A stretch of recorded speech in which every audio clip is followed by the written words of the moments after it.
कहानी की शुरुआत होती है क्वाक पिलयोप से। 57 साल का एक आदमी जो हाल ही में फर्स्ट डिग्री मर्डर के केस में सजा काटकर जेल से बाहर आया है। सालों की मुश्किलों और अंधेरे के बाद अचानक उसकी किस्मत पलट गई। उसने लॉटरी में जीते थे पूरे 293 मिलियन 875 हजार डॉलर। जिंदगी में पहली बार उसने सच्ची खुशी महसूस की थी। उसके चेहरे पर यकीन और खुशी दोनों झलक रहे थे। लेकिन किस्मत को कुछ और ही मंजूर था। सिर्फ 3 घंटे में उसका सारा पैसा खत्म हो गया। अब पिलयोप एक कैसीनो रूफटॉप के किनारे खड़ा है, सिगरेट दबाए, आंखों से आंसू बह रहे हैं। वो खुद से बड़बड़ा रहा है, गालियां दे रहा है, उसकी आवाज टूट रही है। तभी पीछे से एक आदमी आता है, काले सूट में, शांत और ठंडे चेहरे के साथ। वो बोलता है, लगता है तुम सोच रहे हो। काश उसी वक्त रुक गए होते। वो उसे नाम से बुलाता है और उसके दुख भरे अतीत की याद दिलाता है। एक ऐसा आदमी जिसकी मशहूर बेटी ने उस पर रिस्ट्रेनिंग ऑर्डर लगवा रखा है और जो लोन शार्क से इतना डर चुका है कि अब मौत भी उसे राहत नहीं देती। सूट वाला आदमी कहता है कि वो उसे इतना पैसा देगा कि उसकी जिंदगी पूरी तरह बदल जाएगी। फिर वो उसे एक छोटा मनी बैग देता है। अंदर इतनी बड़ी रकम होती है कि यकीन करना मुश्किल। वो समझाता है कि पिलहयोप उस बैग से हर सेकंड 1 मिलियन वॉन निकाल सकता है, लेकिन साथ ही चेतावनी देता है, तुम पिछले 3 घंटे से बिना रुके ऐसा कर रहे हो। वो आगे बताता है कि जब भी पिलहियो पैसे निकालता है, उससे जुड़ी कोई चीज कम हो जाती है। लेकिन लालच के नशे में पिलहियोप ये चेतावनी अनसुनी कर देता है। इतनी बड़ी रकम देखकर वो दीवाना हो जाता है, हंसता है, कूदता है, जैसे पागल हो गया हो। उसके दिमाग में बस एक ही बात गूंजती है, मैंने 3 घंटे में 10 बिलियन वॉन बना लिए। अब मैं वीआईपी रूम में जा सकता हूं, जहां मेरी किस्मत पलट जाएगी। लेकिन वक्त के साथ उसका शरीर बदलने लगता है। जितना ज्यादा पैसा वो निकालता है, उतना हल्का होता जाता है। उसका शरीर धीरे धीरे कमजोर पड़ने लगता है, मांस गायब होने लगता है, हड्डियां उभर आती है। और वो इस सब से बेखबर अब भी खुशी से उछल रहा है। सूट वाला आदमी गहरी सांस लेकर उसे देखता है, अफसोस और ठंडी मुस्कान के साथ। पिलहियोप की हालत अब खौफनाक है। वो एक कंकाल की तरह दिखने लगा है, लेकिन फिर भी गर्व से सोचता है, मैं अब भी हर सेकंड 1 मिलियन वॉन कमा रहा हूं। जल्द ही उसे जोर की खांसी लगती है। उसका शरीर लकड़ी की तरह पतला हो चुका है और वो पैसों के ढेर के बीच गिर जाता है। जिंदा तो है, लेकिन बस नाम भर का। सूट वाला आदमी नीचे झुककर उसे देखता है, जैसे कोई प्रयोग का नतीजा देख रहा हो। वो कहता है, तुम्हें क्यों नहीं सूझा कि जब तुम्हारा वजन जानलेवा हद तक गिर रहा था तो रुक जाना चाहिए था। अगर एक बार भी शीशे में देखते तो समझ जाते कि तुम जितना पैसा निकाल रहे हो, उतना ही वजन घट रहा है। हल्की मुस्कान के साथ वो मुड़ जाता है और उसके चारों ओर उड़ते नोट हवा में बिखरते हैं। क्वाक पिलहियोप, वो आदमी जिसने जिंदगी भर दौलत का सपना देखा, उसी दौलत के पहाड़ के नीचे दबकर मर गया। सूट वाला आदमी चलते चलते उस कर्स्ड वॉलेट की तरफ देखता है और हल्का सा हंसता है।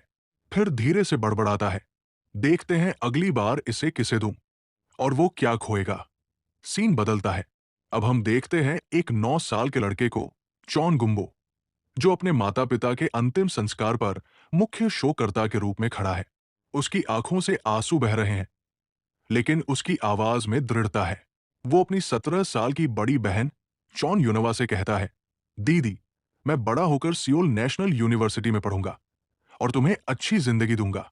वो मुस्कुराते हुए याद दिलाता है कि जब उनके नाम मिलते हैं, गोल्ड, सिल्वर, यून और ट्रेजर, तो उनके माता पिता ने यही चाहा था कि वो दोनों दुनिया में कीमती इंसान बने। गुम्बो कसम खाता है कि वो जरूर कामयाब होगा और अपनी बहन को अमीर बनाएगा। यूनवा आंसू पोंछते हुए मुस्कुराती है और अपने छोटे भाई को गले लगा लेती है। वो कहती है कि ये बातें तो उसे खुद कहनी चाहिए थी। वो अपने मासूम भाई की दया और नेकदिल स्वभाव की तारीफ करती है। सोचती है कि जब वो बड़ा होगा, कितना अद्भुत इंसान बनेगा। लेकिन वक्त बीतता है और चीजें वैसी नहीं रहती जैसी उसने सोचा था। गुम्बो 17 साल का होता है, लेकिन अब वो बिल्कुल अलग इंसान बन चुका है। उसका शरीर बहुत बड़ा हो गया है, इतना कि वो हिपोपोटामस जैसा दिखता है। उसका पूरा दिन बस खाने और सोने में गुजरता है। स्कूल में दो गुंडे, जून और जिन, हर दिन उसका मजाक उड़ाते हैं। वो उसकी छाती पर एक बास्केटबॉल और एक फुटबॉल ठूस कर उसे लड़की जैसा कपड़े पहनाते हैं। गुम्बो का रूप इतना अजीब लगता है कि वो जोकर जैसा दिखने लगता है। दोनों बुलीज जोर जोर से हंसते हैं, उसका मजाक उड़ाते हुए उसे फैट गोस्ट कहते हैं और उसकी तस्वीरें खींचते हैं। अंदर से गुम्बो गुस्से से भर जाता है। वो मन ही मन उन्हें गालियां देता है। ये घटिया लोग दूसरों को सताकर खुश होते हैं। मैं इन्हें कभी माफ नहीं करूंगा। तभी उसकी क्रश, एक लड़की जिसका नाम शिनय है, वहां आती है। वो जून पर गुस्सा होती है, कहती है कि उसने उसका पाउच उधार लिया था और अब तुरंत लौटाए, और सबसे बढ़कर लोगों को तंग करना बंद करे। जून हंसते हुए उसका पाउच ऊपर उठाता है, मजाक में कहता है, ले लो अगर ले सकती हो। गुम्बो उसे देखता रह जाता है। दिल जोर से धड़कने लगता है। उसके मन में आता है, वो फिर से मेरी मदद करने आई है। वो उसकी बहादुरी और सुंदरता पर फिदा हो जाता है। लेकिन जब जून उसके सिर पर हाथ रखकर उसे नीचा दिखाने की कोशिश करता है, गुम्बो के अंदर का गुस्सा फटने को तैयार होता है। गुम्बो के अंदर गुस्से की आग सुलग रही थी। उसके मन में बार बार वही ख्याल घूम रहा था, उस कमीने की हिम्मत कैसे हुई शिनय को छूने की। लेकिन उसने खुद को रोक लिया, तय किया कि अभी के लिए चुप रहना बेहतर है। उसने मन ही मन कसम खाई कि एक दिन वो जरूर खुद को साबित करेगा। उसने जून और जिन दोनों को कोसते हुए कहा कि वो दोनों बिल्कुल कचरा है। उसने कल्पना की कि जब वो दोनों गंदे कपड़ों में किसी घटिया जॉब में फंसे होंगे, तब वो यूनिवर्सिटी कैंपस में चेरी ब्लॉसम के नीचे शिनय के साथ टहल रहा होगा। उसने सपने में देखा कि शिनय उसे अपने परिवार से मिलवा रही है, और यहां तक कि उसकी बहन भी पहली नजर में उस पर फिदा हो जाएगी। 8 साल बीत गए। अब गुम्बो 25 साल का था और एक साधारण प्रोडक्शन वर्कर के तौर पर काम करता था। ब्रेक के दौरान वो कॉफी पीते हुए सिगरेट फूंकता और अपने फोन पर शिनय का इंस्टाग्राम स्क्रॉल करता। उसने देखा कि शिनय जून के साथ बाली घूमने गई है, प्राइवेट विला में ठहरी हुई, जहां हर चीज रोमांस से भरी थी। उसकी आंखों में गुस्सा और दर्द दोनों भर आए। उसे यकीन नहीं हो रहा था कि वो किसी और आदमी के साथ विदेश घूम रही है। उसे पहले शक था कि शायद उसका कोई बॉयफ्रेंड है, लेकिन वो मानना नहीं चाहता था।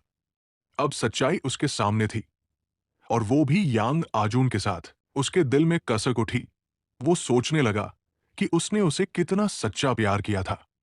तभी उसके फोन पर नोटिफिकेशन आया। उसकी बहन यूनवा का मैसेज था। उसने पूछा, आज रात चिकन खाएंगे? गुम्बो ने जवाब दिया, क्यों, आज क्या बात है? और यूनवा ने खुशी से लिखा कि उसे सुपरवाइजर के पद पर प्रमोशन मिला है। गुम्बो ने उसे दिल से बधाई दी। लेकिन यह छोटी सी खुशी ज्यादा देर नहीं टिकी। तभी उसका फैक्ट्री बॉस आया और उसके सिर के पीछे जोर से मारते हुए चिल्लाया, ब्रेक टाइम कब का खत्म हो गया और तू अब भी फोन देख रहा है? गुम्बो चुपचाप सिर झुकाकर उसके पीछे चल पड़ा, लेकिन उसका दिमाग अब भी कहीं और था। वो खुद को समझाने की कोशिश करने लगा, कोई बात नहीं, शायद मैं डेटिंग में अच्छा नहीं हूं, पर जिंदगी एक दिन जरूर ठीक होगी। दीदी का प्रमोशन हुआ है, इसका मतलब किस्मत शायद बदल रही है। बस मेहनत करता रहूं, सैलरी बढ़ाऊं और हेल्दी रहूं, तो एक दिन मैं भी बाहर घूम सकूंगा, जैसे बाकी लोग करते हैं। उसके मन में उम्मीद की हल्की किरण जगी। उसे लगा कि एक दिन धूप उसके हिस्से भी आएगी। लेकिन कुछ ही दिनों बाद उसकी दुनिया बिखर गई। यूनवा अचानक बीमार पड़ गई। गुम्बो उसे लेकर हॉस्पिटल भागा। डॉक्टर की बात सुनकर उसका दिल जैसे थम गया। तुम्हारी बहन को ब्लड कैंसर है, ल्यूकेमिया। डॉक्टर ने बताया कि टेस्ट के बाद सही टाइप पता चलेगा, लेकिन अभी उसे भर्ती करना जरूरी है। गुम्बो की आंखों से आंसू बहने लगे। उसे विश्वास नहीं हो रहा था कि ये सब सच है। वो तो उसे बस इसलिए लाया था क्योंकि वो हीट स्ट्रोक से बेहोश हो गई थी, और अब डॉक्टर कैंसर की बात कर रहे थे। उसने सोचा, दुनिया सिर्फ नाइंसाफ नहीं है, बल्कि बेहद बेरहम है। उसकी बहन, जिसने अभी अभी प्रमोशन पाया था, जो इतनी खुश थी, अब उसी पलंग पर पड़ी तड़प रही थी। हॉस्पिटल रूम के बाहर खड़ा गुम्बो जिंदगी की सच्चाई समझ गया। चाहे कोई कितनी भी मेहनत कर ले, जो लोग किस्मत से नहीं बने हैं, वो कभी सफल नहीं हो सकते। जिस उजले भविष्य का लोग सपना देखते हैं, वो तो बस उन्हीं के लिए है जिनके पास शुरुआत से ही लक होता है। उसके मन में कड़वाहट भर गई। उसे लगा कि शायद उसे भी कोशिश छोड़ देनी चाहिए थी। कम से कम जी भरकर जीता, जो चाहता वो करता। वो अपनी बहन के कमरे में गया। यूनवा ने कमजोर आवाज में मुस्कुराते हुए कहा, माफ करना, इलाज बहुत महंगा है। गुम्बो की आंखें फिर भर आई। उसने रोते हुए कहा, पागल हो क्या दीदी, सॉरी क्यों बोल रही हो? अंदर से वो खुद को कोसने लगा। काश मुझे पता होता कि वो इतनी गंभीर बीमारी से गुजरेगी, तो मैं उसे खुलकर जीने देता, अपने पैसों से उसकी हर ख्वाहिश पूरी करता। शाम को जब वो सबवे से घर लौट रहा था, जिंदगी ने फिर उसे उसकी औकात याद दिलाई। एक पुलिस वाला आया, उसे डंडे से धक्का दिया और खुद सीट पर बैठ गया। गुम्बो जैसे तैसे भीड़ में एक कोने में बैठा, थका हुआ और टूटा हुआ। ध्यान बंटाने के लिए उसने फोन निकाला और सोशल मीडिया स्क्रॉल करने लगा। उसके अकाउंट पर न कोई फॉलोअर्स थे, न फॉलोइंग, लेकिन सर्च हिस्ट्री में उसके पुराने स्कूलमेट्स के आईडी भरे थे। वो अक्सर उनकी प्रोफाइल्स देखता था, पर कभी फॉलो करने की हिम्मत नहीं जुटा पाया, बस दूर से चुपचाप देखता रहता था। उसने देखा कि उसके कई पुराने दोस्त, जो कभी कॉलेज एंट्रेंस एग्जाम में फेल हुए थे, अब अपने पेरेंट्स के पैसों से विदेश में पढ़ाई कर रहे थे। कुछ अपनी खूबसूरत गर्लफ्रेंड्स के साथ यूरोप ट्रिप पर थे, सिविल सर्विस एग्जाम पास करने की खुशी में जश्न मना रहे थे। कुछ अपने फैमिली बिजनेस संभाल रहे थे, और 20 साल की उम्र में ही सब उन्हें बॉस बुला रहे थे। कोई फॉरेन कार चला रहा था, कोई शादी कर रहा था और नए घर में बस गया था, जो उसके पेरेंट्स ने गिफ्ट किया था। स्क्रीन पर एक के बाद एक तस्वीरें, बच्चे, फैमिली डिनर, विदेश ट्रिप्स, लक्जरी होटल्स, ओमाकास रेस्टोरेंट्स और ब्रांडेड आइटम्स, सब उसकी आंखों के सामने ऐसे गुजर रहे थे जैसे किसी और दुनिया की झलक हो। हर तस्वीर उस जिंदगी का मजाक उड़ा रही थी, जिसे वो और उसकी बहन कभी नहीं जी सकते थे। स्क्रॉल करते करते उसकी नजर एक फोटो पर टिक गई। एक लड़की, जिसे ऑनलाइन सब प्रिंसेस क्वोन चंगयुआई के नाम से जानते थे। वो समुंदर किनारे बिकिनी में खड़ी थी, धूप में चमकती हुई, उसका फिगर जैसे परफेक्ट पेंटिंग। गुम्बो की नजर वहीं जम गई। उसने सोचा, ऐसी जिंदगी मेरे लिए तो बस सपना है। उसने फोटो को जूम करके देखा। आंखों में लालसा और जलन का अजीब सा मेल था। वो ऐसे देखता रहा जैसे कोई पागलपन में खो गया हो।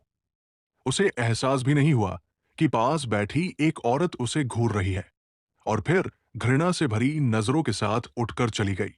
अपना मजाक शेयर करने की कोशिश में गुम्बो ने पास बैठे बूढ़े पुलिस अफसर को वो सेक्सी फोटो दिखा दी। अफसर ने भी फोटो पर नजर डाली और हल्की मुस्कान के साथ सिर हिलाया, जैसे उसे भी ऐसी चीजें देखने की आदत हो। लेकिन जैसे ही स्क्रीन ब्लैक हुई, हकीकत ने फिर से गुम्बो को झटका दिया। उसे एहसास हुआ कि वो सोशल मीडिया सिर्फ अपना डिप्रेशन भूलने के लिए खोला था, लेकिन उल्टा अपनी दुख भरी जिंदगी की सच्चाई और गहराई से देख ली थी। वो जानता था कि अब वो कभी भी बाकी लोगों की तरह एक नॉर्मल और सुकून भरी जिंदगी नहीं जी पाएगा। दिमाग जैसे बिखरने लगा था। उसने सिर पकड़ लिया, गुस्से और निराशा से भरकर। घर पहुंचने के बाद वो अकेला बैठा शराब पीने लगा, बियर के साथ कुछ स्नैक्स खा रहा था और फोन पर अपनी बहन की बीमारी के बारे में जानकारी पढ़ रहा था। उसे पता चला कि ब्लड कैंसर का इलाज बेहद महंगा होता है, और सिर्फ बोन मैरो ट्रांसप्लांट ही करोड़ों वॉन में पड़ता है। दोनों की सैलरी तो पहले ही उनके दिवंगत पेरेंट्स के लोन शार्क डेब्ट्स चुकाने में चली गई थी। अब न उनके पास कोई सेविंग थी, न उम्मीद। उसकी बहन के हॉस्पिटल में भर्ती होने का मतलब था कि अब वो काम नहीं कर पाएगी, और सारी जिम्मेदारी, इलाज का खर्च, घर का किराया और बाकी सब कुछ अब सिर्फ उसी पर होगा, उसकी मामूली सैलरी के भरोसे। शराब के साथ उसकी आंखों से आंसू गिरने लगे। बुदबुदाते हुए बोला, अब तो लगता है मरने के अलावा कोई रास्ता नहीं बचा। उसे याद आया कि उसकी बहन ने उसके नाम से इंश्योरेंस पॉलिसी ली थी, जो 2 साल से एक्टिव थी, यानी अगर वो मर जाए तो इंश्योरेंस का पैसा मिल जाएगा। उसने गुस्से में अपनी बेवकूफ बहन को कोसा, अपने लिए क्यों नहीं लिया तूने ये बीमा? लेकिन अंदर से वो जानता था कि उसकी बहन का दिल बहुत नेक था। वो कभी अपने इलाज के लिए इतने पैसे खर्च नहीं करेगी। और तभी गुम्बो ने ठान लिया, अगर किसी को मरना है तो वो खुद मरेगा, ताकि उसकी बहन को इलाज के लिए पैसे मिल जाए। वो शराब पीता जा रहा था, आंखें लाल हो चुकी थी। तभी उसके सामने किसी की आवाज गूंजी, क्या तुम्हें मरने की हिम्मत है? गुम्बो चौंक गया। उसके हाथ से बियर गिर गई। उसने सिर उठाया। सामने एक अजनबी खड़ा था। उस आदमी की आवाज बेहद शांत थी, पर उसमें अजीब सा वजन था। उसने कहा, बिना मतलब जीना और मर जाना, ये सबसे बड़ी बेवकूफी है। क्या तुम्हारे पास सच में कुछ नहीं बचा करने के लिए? गुम्बो ने घबराकर अपने चश्मे को सीधा किया और पूछा, तुम कौन हो? उस आदमी ने हल्की मुस्कान के साथ आत्मविश्वास से कहा, गुम्बो, मैं सिर्फ उनके सामने आता हूं जिन्हें पैसों की सख्त जरूरत होती है। फिर उसने कहा, अब मैं तुम्हें इतने पैसे दूंगा कि तुम्हारी पूरी जिंदगी बदल जाएगी। गुम्बो कुछ पल तक जड़ बनकर उसे देखता रह गया। उसके दिमाग में सवालों की भीड़ थी। ये आदमी कौन है और मुझे पैसे क्यों देगा? फिर उसे सबसे बड़ा सवाल याद आया, ये अंदर आया कैसे? दरवाजा तो मैंने लॉक किया था। वो सोचने लगा, शायद उसने जल्दी में लॉक करना भूल गया होगा। लेकिन उसे पूरा याद था कि उसने दरवाजा बंद किया था। वो आदमी देखने में बिल्कुल शक करने लायक नहीं था। उसके बाल इतने सलीके से सेट थे जैसे किसी महंगे सैलून से निकल कर आया हो। उसका सूट एकदम परफेक्ट फिटिंग में था, जैसे किसी लक्जरी टेलर ने माप लेकर बनाया हो। उसका चेहरा साफ, त्वचा चमकदार और आंखों में अजीब सी शांति। हर चीज से लगता था कि वो किसी अमीर और असरदार इंसान की क्लास का है। गुम्बो ने सोचा, क्या ये कोई अमीर आदमी है जो दया दिखाने आया है? शायद किसी चैरिटी प्रोजेक्ट का हिस्सा हो। लेकिन अगले ही पल उसे गुस्सा आ गया। या फिर ये उन घटिया यूट्यूब वीडियोस में से एक है जहां रईस लोग गरीबों के आगे कुछ पैसे फेंककर व्यूज बटोरते हैं। उसके चेहरे पर नफरत और शर्म दोनों झलकने लगे, जैसे उसे अपनी हालत पर खुद ही गुस्सा आ रहा हो। गुस्से और बेबसी से भरे गुम्बो ने जोर से चिल्लाते हुए उस अजनबी पर भड़क गया। उसने गुस्से में कहा, क्या तू सोचता है मेरी फैमिली का दर्द कुछ पैसों में खरीद लेगा? हमारी तकलीफ तेरे लिए बस पॉकेट चेंज है। उसकी आवाज कांप रही थी। आंखों में आंसू और गुस्सा दोनों थे। वो चीखा, क्या तू मुझे 1 बिलियन वॉन दे सकता है? या 10 बिलियन अगर मैं मांग लूं तो? उसकी झुंझलाहट इतनी बढ़ गई कि उसने गुस्से में उस आदमी को धक्का दे दिया। लेकिन वो आदमी बिल्कुल शांत मुस्कान के साथ बोला, हाँ, मैं दे सकता हूं। वो धीरे से गुम्बो के कंधे पर हाथ रखकर झुका और हल्की चालाक मुस्कान के साथ बोला, लेकिन सिर्फ 1 या 10 बिलियन नहीं, उससे भी ज्यादा। सोचो, अगर तुम्हारे पास ये पैसा हो तो तुम अपनी बीमार बहन को बचा सकते हो और वो सब कुछ कर सकते हो जो तुमने हमेशा कभी बाद में के लिए टाल दिया। उसने कहा कि ये सब मुमकिन है, पर कुछ शर्तों के साथ, और वो शर्तें पूरी तरह गुम्बो की माइंडसेट पर निर्भर होंगी। गुम्बो ने उलझन में वो शब्द दोहराया, माइंडसेट। उसे समझ नहीं आया कि इसका मतलब क्या है। तभी उसे अपने बीते साल याद आने लगे। वो सारे साल जब उसने झूठी उम्मीदों पर भरोसा किया था। उसने खुद को देखा उस भोले लड़के की तरह जो कभी सोचता था कि एक दिन वो यूनिवर्सिटी कैंपस में शिने के साथ चेरी ब्लॉसम्स के नीचे टहलेगा। अब उसे एहसास हुआ कि उसकी सारी पॉजिटिव सोच, उसके सारे सपने बस एक धोखा थे। धीरे धीरे उसकी आंखों में कड़वी सच्चाई उतर आई। उसने कहा, हाँ, मेरी माइंडसेट ही गलत थी। मैं सालों से अंधी उम्मीद में जी रहा था, सोचता था अच्छे दिन आएंगे, लेकिन वो कभी नहीं आए।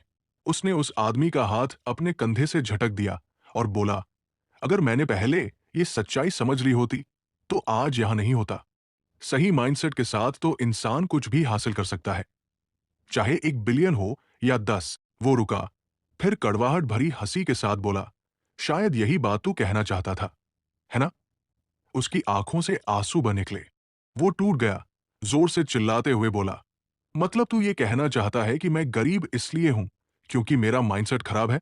मैंने भी कभी सोचा था कि अगर मेहनत करूंगा तो जिंदगी बदल जाएगी, लेकिन नहीं, सच्चाई कुछ और है। उसकी आवाज कांप रही थी। कुछ लोग तो पैदा ही पैसों के बीच होते हैं। वो बिना कुछ किए अरबों विरासत में पाते हैं, गंगनाम के बिजनेस एयर्स बन जाते हैं, और हमने तो किताबें पढ़ने में जिंदगी निकाल दी। वो और जोर से चिल्लाया, पैसे से तो सब कुछ हो जाता है। एग्जाम पास, सिस्टम में चीटिंग, विदेश में पढ़ाई, सब आसान। कॉलेज न जाने में बुराई नहीं है, लेकिन इस समाज में सिर्फ वही सफल होते हैं जो किस्मत वाले पैदा हुए हैं। अमीर बच्चे 20 साल की उम्र में फॉरेन कार चलाते हैं, प्यार करते हैं और अपने बाप के बिजनेस के मालिक बन जाते हैं।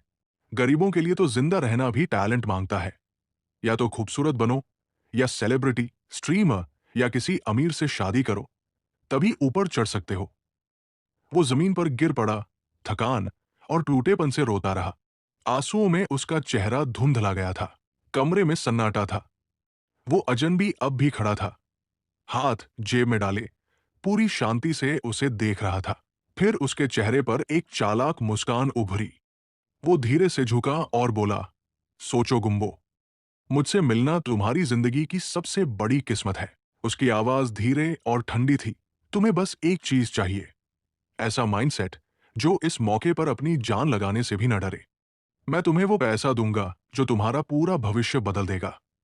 और इस तरह, जब उम्मीद की आखिरी लौ भी बुझ चुकी थी, जब उसके पास न रास्ता था, न सहारा, न भरोसा, उसी पल चोन गुम्बो की मुलाकात हुई उस इंसान से जिसे दुनिया किंग ऑफ मनी के नाम से जानती थी। गुम्बो कुछ पल के लिए बिल्कुल जम गया। ये सोचकर ही उसके रोंगटे खड़े हो गए कि उसका भविष्य सच में बदल सकता है, कि शायद पैसा उसकी बीमार बहन को बचा सकता है और उसे वो सब कुछ करने का मौका दे सकता है जो उसने जिंदगी भर बस सोचा था। उसने किंग ऑफ मनी की ओर देखा और पूछा, क्या इसकी कोई लिमिट है, या फिर तुम अनलिमिटेड पैसा देने वाले हो? किंग हल्की मुस्कान के साथ बोला, तेरी सोच तेज है मिस्टर चोन गुम्बो, लेकिन अनलिमिटेड पैसा जरूरी नहीं होता जिंदगी बदलने के लिए। फिर उसने धीरे से एक थैला उसकी तरफ बढ़ाया और कहा, इससे मिलो, इसे वॉलेट बीस्ट कहते हैं। किंग ने समझाया कि मिस्टर चोन गुम्बो इस वॉलेट बीस्ट से एक बार में 1 मिलियन वॉन तक निकाल सकता है। गुम्बो की आंखें फटी रह गई। 1 मिलियन? वो हैरानी से बोला। किंग ने सिर हिलाया। हाँ, और हर सेकंड तुम 1 मिलियन वॉन निकाल सकते हो। हर गुजरते सेकंड के साथ वॉलेट बीस्ट की लिमिट 1 मिलियन बढ़ती जाएगी। 10 सेकंड बाद लिमिट 10 मिलियन होगी। 1 मिनट बाद 60 मिलियन। इतना कहते ही किंग ने बैग से पैसे निकालकर पूरा घर नोटों से भर दिया। गुम्बो स्तब्ध खड़ा रहा। फिर किंग ने मुस्कुराते हुए पूछा, सोचो, अगर 24 घंटे गुजर जाए तो लिमिट कितनी होगी? गुम्बो जवाब नहीं दे पाया। किंग हंसते हुए बोला, लगता है मैथ्स तुम्हारी स्ट्रांग साइड नहीं है, लेकिन इतना काफी है तुम्हें खुश रखने के लिए। फिर उसने गंभीर स्वर में कहा, सबसे जरूरी बात यह है कि वॉलेट बीस्ट से निकला पैसा टैक्स फ्री है। किसी बैंक या पुलिस को तुम्हारे पैसे के सोर्स पर शक नहीं होगा। कोई इन्वेस्टिगेशन नहीं, कोई ट्रैकिंग नहीं। वो थोड़ा झुका और बोला, लेकिन अगर तुम अपनी आंखों से देखी हुई सच्चाई पर भरोसा नहीं कर सकते, तो मैं कुछ नहीं कर सकता। इतना कहकर उसने और नोट बाहर निकाले, जिससे घर की फर्श तक पैसे फैल गए। गुम्बो का दिल तेजी से धड़कने लगा। उसने धीरे से पूछा, तुमने कहा था एक कंडीशन भी है ना? किंग मुस्कुराया। हाँ, दुनिया में कुछ फ्री नहीं मिलता।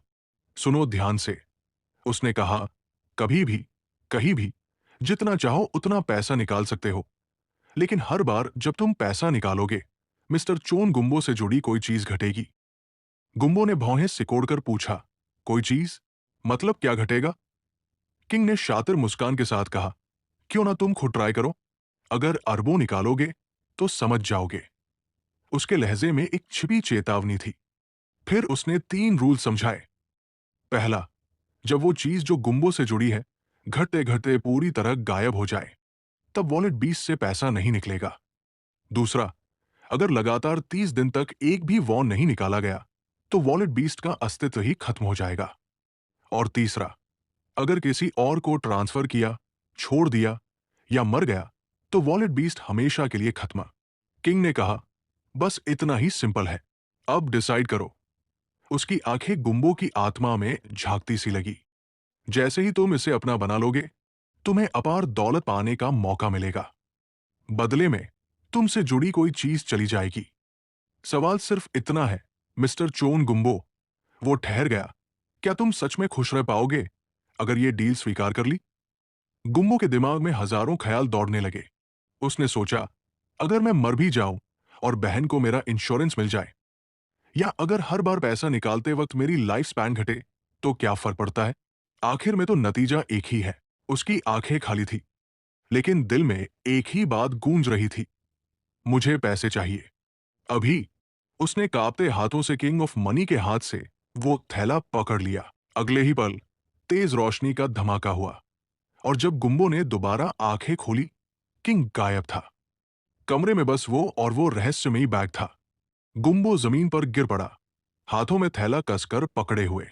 उसका शरीर कांप रहा था। उसने बैग की ओर देखा। अभी यकीन नहीं हो रहा था कि ये सब सच है, ये झूठ है, ये मुमकिन नहीं। वो बड़बड़ाया, लेकिन जब उसने बैग खोला, अंदर कुछ नहीं था। तभी उसने सोचा, अगर मैं किसी खास अमाउंट के बारे में सोचूं। और जैसे ही उसने मन में रकम सोची और हाथ अंदर डाला, उतने ही पैकेट्स नोटों के उसके हाथ में आ गए।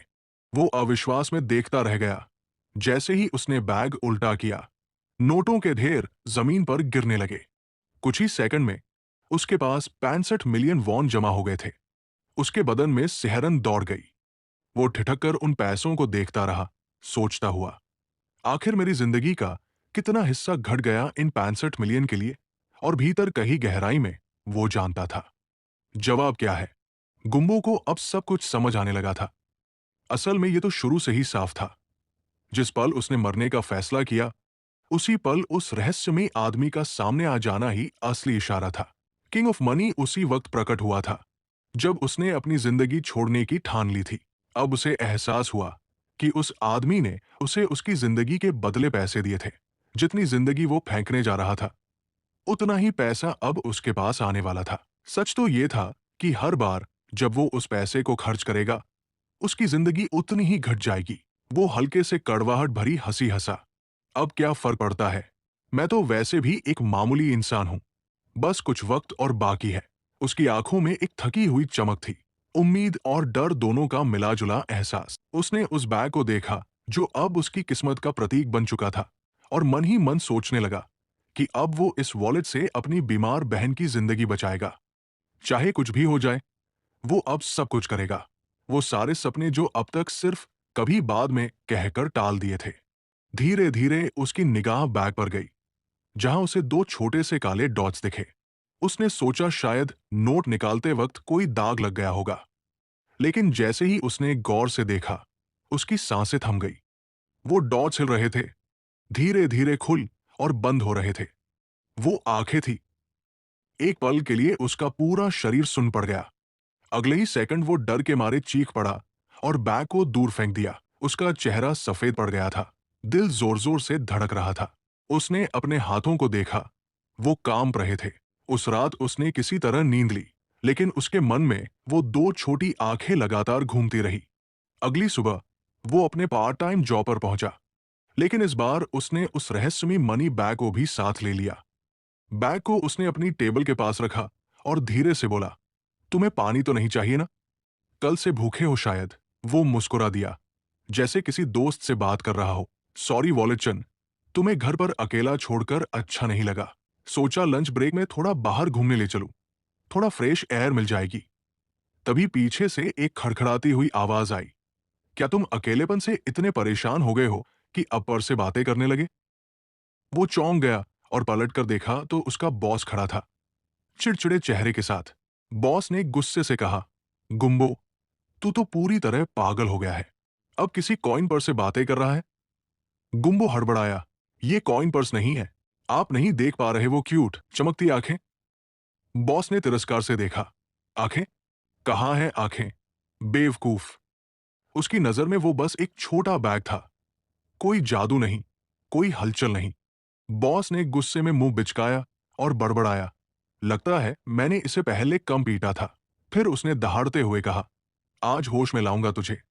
और बिना रुके उसने गुम्बो पर हाथ उठाया। हर चोट के साथ गुम्बो के अंदर पुरानी यादें जाग उठीं।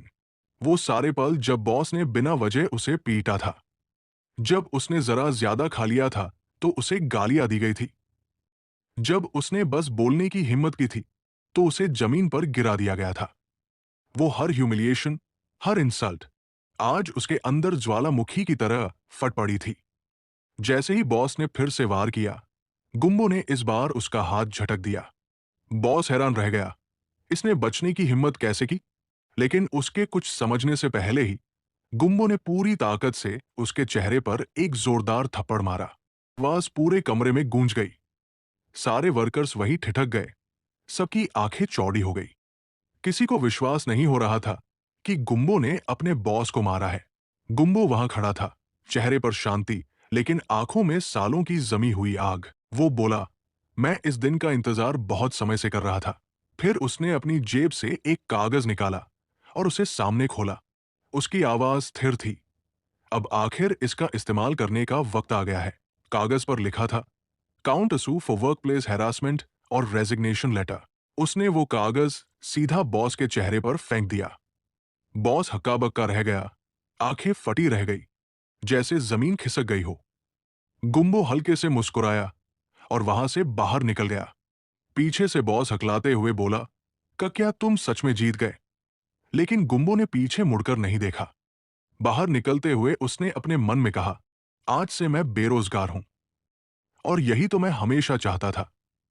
उसके चेहरे पर एक सुकून था जो पहले कभी नहीं था। अब वो सच में आजाद था, और अमीर भी। उस शाम गुम्बो ने अपनी जिंदगी में पहली बार एक लक्सुरियस 5 स्टार होटल के दरवाजे पार किए। चमचमाती लाइटें, झूमर, महज सूट पहने लोग और हंसती हुई औरतें जो वाइन ग्लास लेकर बातें कर रही थी। वो धीरे धीरे हॉल के बीच पहुंचा। चारों तरफ सोने जैसी रोशनी फैली थी। उसने चारों ओर नजर दौड़ाई, फिर खुद से मुस्कुराया। तो ये है अमीरों की दुनिया, उसने सोचा। उस पल, उस सुनहरी रोशनी में गुम्बो ने महसूस किया कि वो सच में एक नई जिंदगी में कदम रख चुका है। गुम्बो उस दिन सीधे एक 5 स्टार होटल गया था। वहां से उसने अपनी बीमार बहन यूनवा के लिए ढेर सारा महंगा और स्वादिष्ट खाना खरीदा। जब यूनवा ने अस्पताल के कमरे में वो खाना देखा, तो उसकी आंखें हैरानी से फैल गई। उसके सामने सजे हुए लग्जरी डिशेस देखकर वो सन्न रह गई। उसे समझ ही नहीं आ रहा था कि ये सब आखिर क्या है। गुम्बो ने मुस्कुराते हुए कहा, सुना है कीमोथेरेपी के दौरान अच्छा खाना जरूरी होता है, तो सोचा तुम्हारा फेवरेट सुशी ले आऊं। वहां की लड़कियां इतनी मजे से खा रही थी कि मैं खुद को रोक नहीं पाया। उसने प्लेट खोलते हुए कहा, चलो जल्दी खा लो, नहीं तो ठंडी हो जाएगी। यूनवा ने चौड़ी आंखों से खाने को देखा। उसकी आवाज कांप गई। ये तो बहुत महंगा लग रहा है। तुमने इतने पैसे कहां से लाए? उसने अंदाजा लगाया कि ये सब कम से कम 30,000 वॉन का होगा। गुम्बो मन ही मन हंस पड़ा। 30,000 तो बहुत ही कम था। होटल की सुशी की असली कीमत उससे 50 गुना ज्यादा थी। लेकिन उसे पता था, उसकी बहन को क्या मालूम। वो तो हमेशा डिस्काउंट मार्ट की सुशी खाती आई थी। यूनवा ने फिर पूछा, और तुम तो अभी काम पर होने चाहिए थे ना? कहीं छुट्टी लेकर तो नहीं आए? उसकी नजर गुम्बो के चश्मे पर गई। तुम्हारा चश्मा कुछ अजीब लग रहा है। गुम्बो ने जल्दी से हंसते हुए कहा, अगर तुम ऐसे टेंशन लोगी तो मैं चैन से अस्पताल में कैसे रहूंगा? फिर उसने सिर झुकाकर बोला, मैंने काम से छुट्टी नहीं ली, बल्कि लॉटरी जीत ली। यूनवा का मुंह खुला का खुला रह गया। सच में? गुम्बो ने मुस्कुराते हुए अपना फोन दिखाया। स्क्रीन पर लिखा था, कॉन्ग्रेचुलेशंस, यू वन एक सेंट प्लेस। उसने कहा, देखो, अभी अभी प्राइज मनी लेकर आया हूं। पास की एक मरीज अपने जूस में घुट गई। इतनी हैरान थी वो। यूनवा ने स्क्रीन पर नजर गड़ाई, फिर धीरे धीरे बुदबुदाने लगी। 100, 1,000, 10,000, 10 मिलियन, 100 मिलियन। और फिर अचानक चीख पड़ी, ये तो बिलियंस है। वो रोने हंसने के बीच बोली, भगवान जब देता है तो छप्पर फाड़ के देता है। गुम्बो बस मुस्कुराया। अंदर से वो जानता था, ये लॉटरी ऐप नकली था। उसका नाम था एक्सपीरियंस लॉटो फर्स्ट प्लेस। बस एक फेक ऐप जो उसने बहन को यकीन दिलाने के लिए दिखाया था। वो राहत की सांस लेने लगा कि यूनवा इतनी आसानी से यकीन कर गई। उसने कहा, चलो अब इतनी बातें छोड़ो, पहले खाना खाते हैं। इसे हमारी छोटी सी सेलिब्रेशन पार्टी समझो। यूनवा अचानक रोने लगी। वो धीरे धीरे सिसकते हुए बोली, भैया, मैं बहुत डर गई थी। बीमारी से, कीमोथेरेपी के साइड इफेक्ट से, और सबसे ज्यादा इस बात से कि अगर मैं चली गई तो तुम अकेले क्या करोगे? उसकी आवाज कांप रही थी। लेकिन सबसे बड़ा डर तो ये था कि मेरे इलाज के खर्चे इतने ज्यादा है, कहीं तुम्हारा भविष्य ना बर्बाद हो जाए। तुमने जितनी मेहनत से अपनी जिंदगी बनाई, वो सब मेरे कारण खत्म ना हो जाए। फिर वो हल्की मुस्कान के साथ बोली, लेकिन अब सब ठीक है। भगवान ने हमारी सुन ली। गुम्बो ने उसे देखा। उसके दिल में एक अजीब सा दर्द उठा। इतनी हालत में भी उसकी बहन पहले उसकी फिक्र कर रही थी। उसने गिलास उठाकर पानी पीते हुए कहा, बस करो अब, रोना बंद करो और खा लो। यूनवा ने सिर हिलाया, लेकिन बोली, मैं कच्चा नहीं खा सकती, कीमोथेरेपी की वजह से। आखिर में उसने वो महंगा खाना अपने रूम की बाकी मरीजों में बांट दिया। बाकी सब बहुत खुश हुए, धन्यवाद देते हुए बोले कि इतने लग्जरी खाने का स्वाद तो उन्होंने कभी नहीं चखा था। थोड़ी देर बाद डॉक्टर कमरे में आए और बोले, यूनवा, आपका प्राइवेट रूम अप्रूव हो गया है, अब आप वहां शिफ्ट हो सकती है। जब यूनवा ने वो रूम देखा, उसकी आंखें फटी रह गई। वो जगह इतनी साफ सुथरी और शानदार थी कि उसे यकीन नहीं हुआ कि ये कोई हॉस्पिटल है या 5 स्टार होटल। गुम्बो मुस्कुराया और बोला, अब से तुम्हारा इलाज यही होगा। यूनवा ने गुस्से और हैरानी से कहा, इतनी फिजूल खर्ची क्यों? गुम्बो ने शांत लहजे में कहा, तुम्हारी वाइट ब्लड सेल्स बहुत कम है, इसलिए तुम्हें इंफेक्शन का रिस्क ज्यादा है। बेहतर होगा तुम बाकी मरीजों से दूर रहो। यूनवा ने कहा, पर पिछला रूम भी तो स्टेराइल था। इससे पहले कि वो और सवाल करती, गुम्बो ने झट से कहा, मुझे अब चश्मा लेने जाना है, बाद में मिलते हैं, और हाथ हिलाते हुए वहां से निकल गया। यूनवा वही खड़ी रह गई, अब भी पूरे हालात को समझने की कोशिश में। अस्पताल से निकलते ही गुम्बो सीधा गक्सी स्टोर पहुंचा। अंदर कदम रखते ही उसकी सांस रुक गई। सामने वही चेहरा था जिसे वो जिंदगी में फिर कभी नहीं देखना चाहता था, जिन इल्सियोक। वही कमीना जिसने स्कूल के दिनों में उसकी जिंदगी नरक बना दी थी। जिन ने तिरछी मुस्कान के साथ कहा, अरे वाह, हमारे प्यारे गुम्बो, बिल्कुल वैसे ही लग रहे हो जैसे स्कूल में थे। उसके लहजे में ठहाके और तिरस्कार दोनों थे। गुम्बो वही ठिठक गया। उसकी नसें तंग गई, आंखों में पुराना गुस्सा भड़क उठा।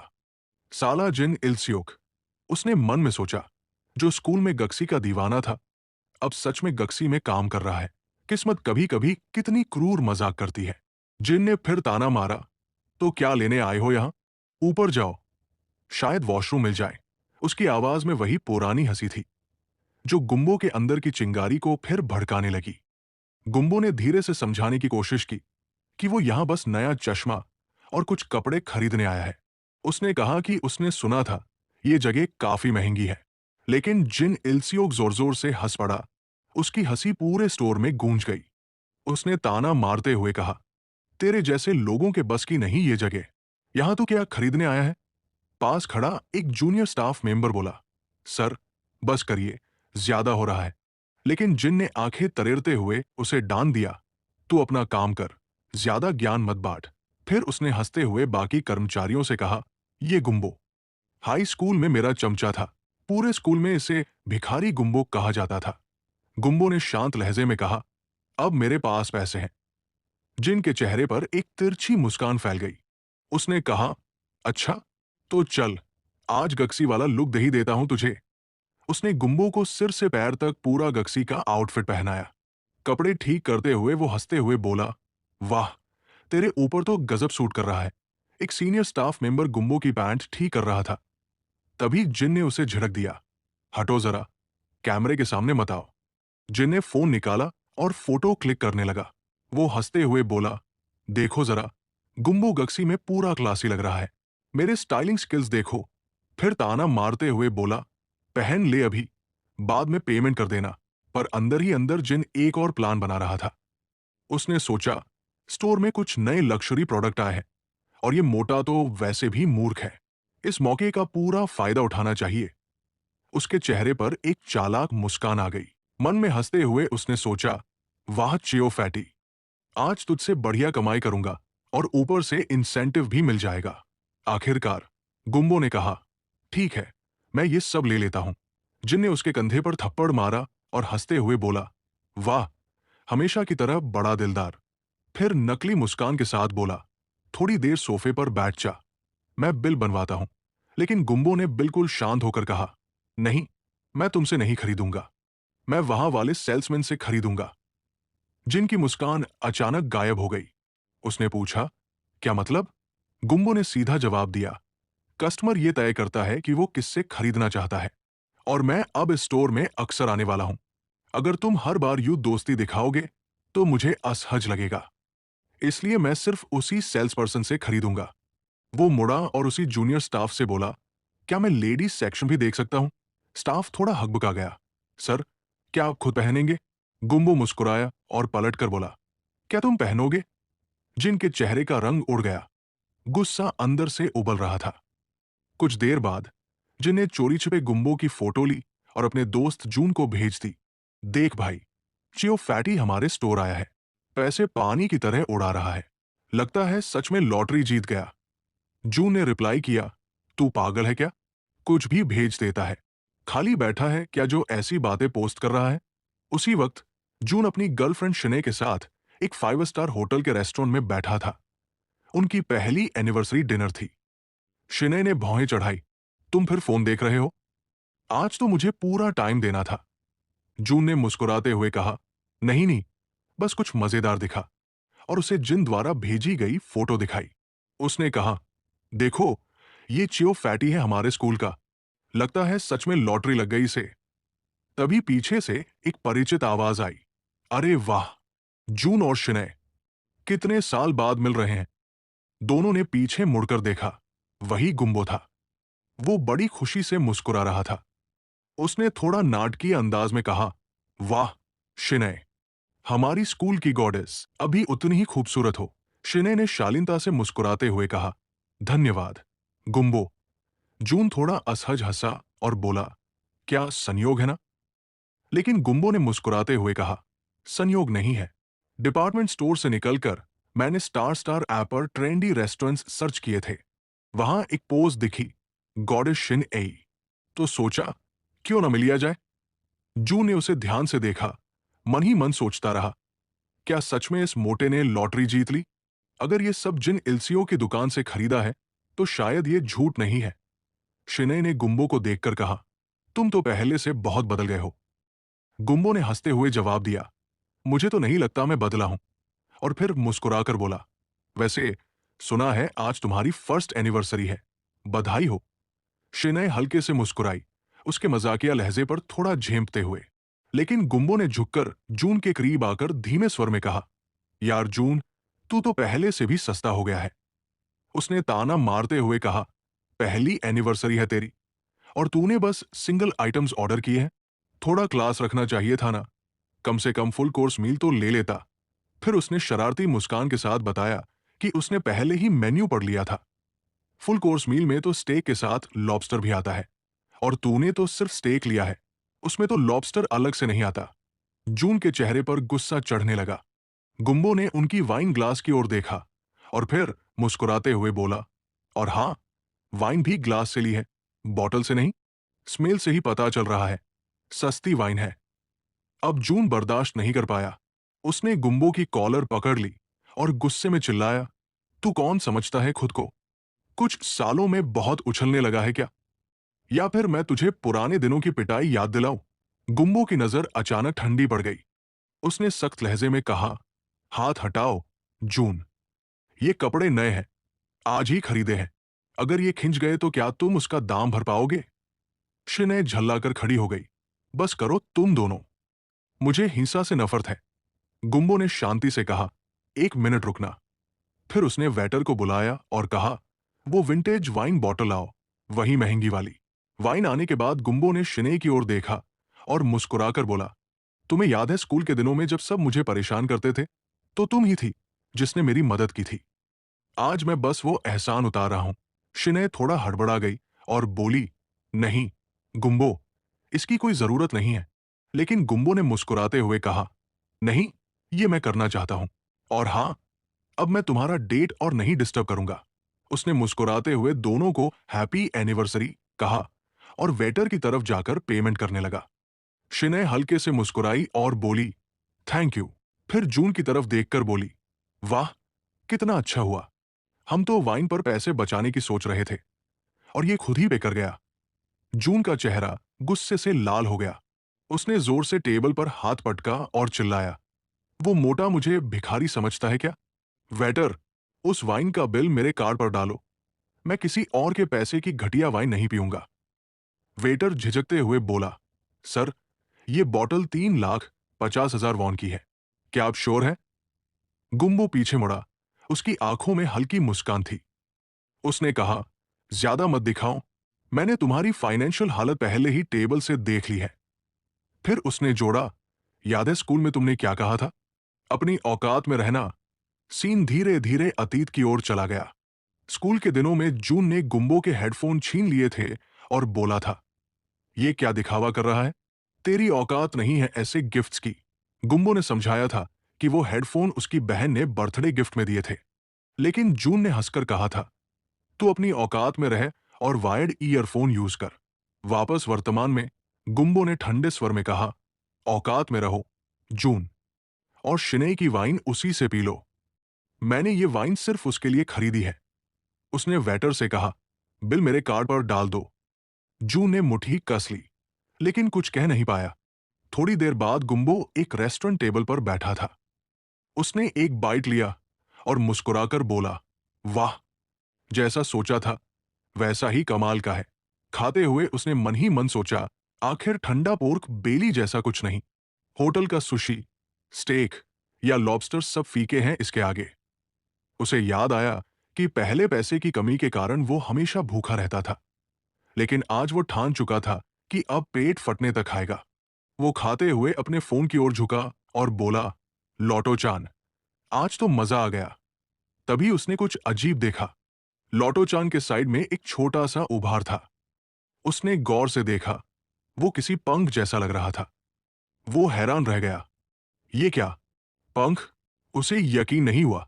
जितना ज्यादा वो पैसे निकाल रहा था, उतना ही लॉटो चान जैसे बदलता जा रहा था, जैसे वो किसी नई रूप में इवॉल्व हो रहा हो। ग्युम्बो अब लोटो चान के अजीब ट्रांसफॉर्मेशन को ध्यान से देख रहा था। जब उसने पहली बार इसका इस्तेमाल किया था, तब तक उसने एक भी पैसा नहीं निकाला था। उस वक्त लोटो चान बस एक बेजान चीज थी। लेकिन जब उसने करीब 65 मिलियन वॉन निकाले, तो उस चीज में आंखें उग आई और वो हिलने लगी। अब तो उसके पंख भी निकल आए थे। ग्युम्बो को याद आया कि जब उसने पंखों को देखा था, तब तक उसने 253 मिलियन वॉन तक निकाल लिए थे। तभी उसे एहसास हुआ कि वो पैसे की चमक में इतना अंधा हो गया था कि उसने ये सच कभी नोटिस ही नहीं किया।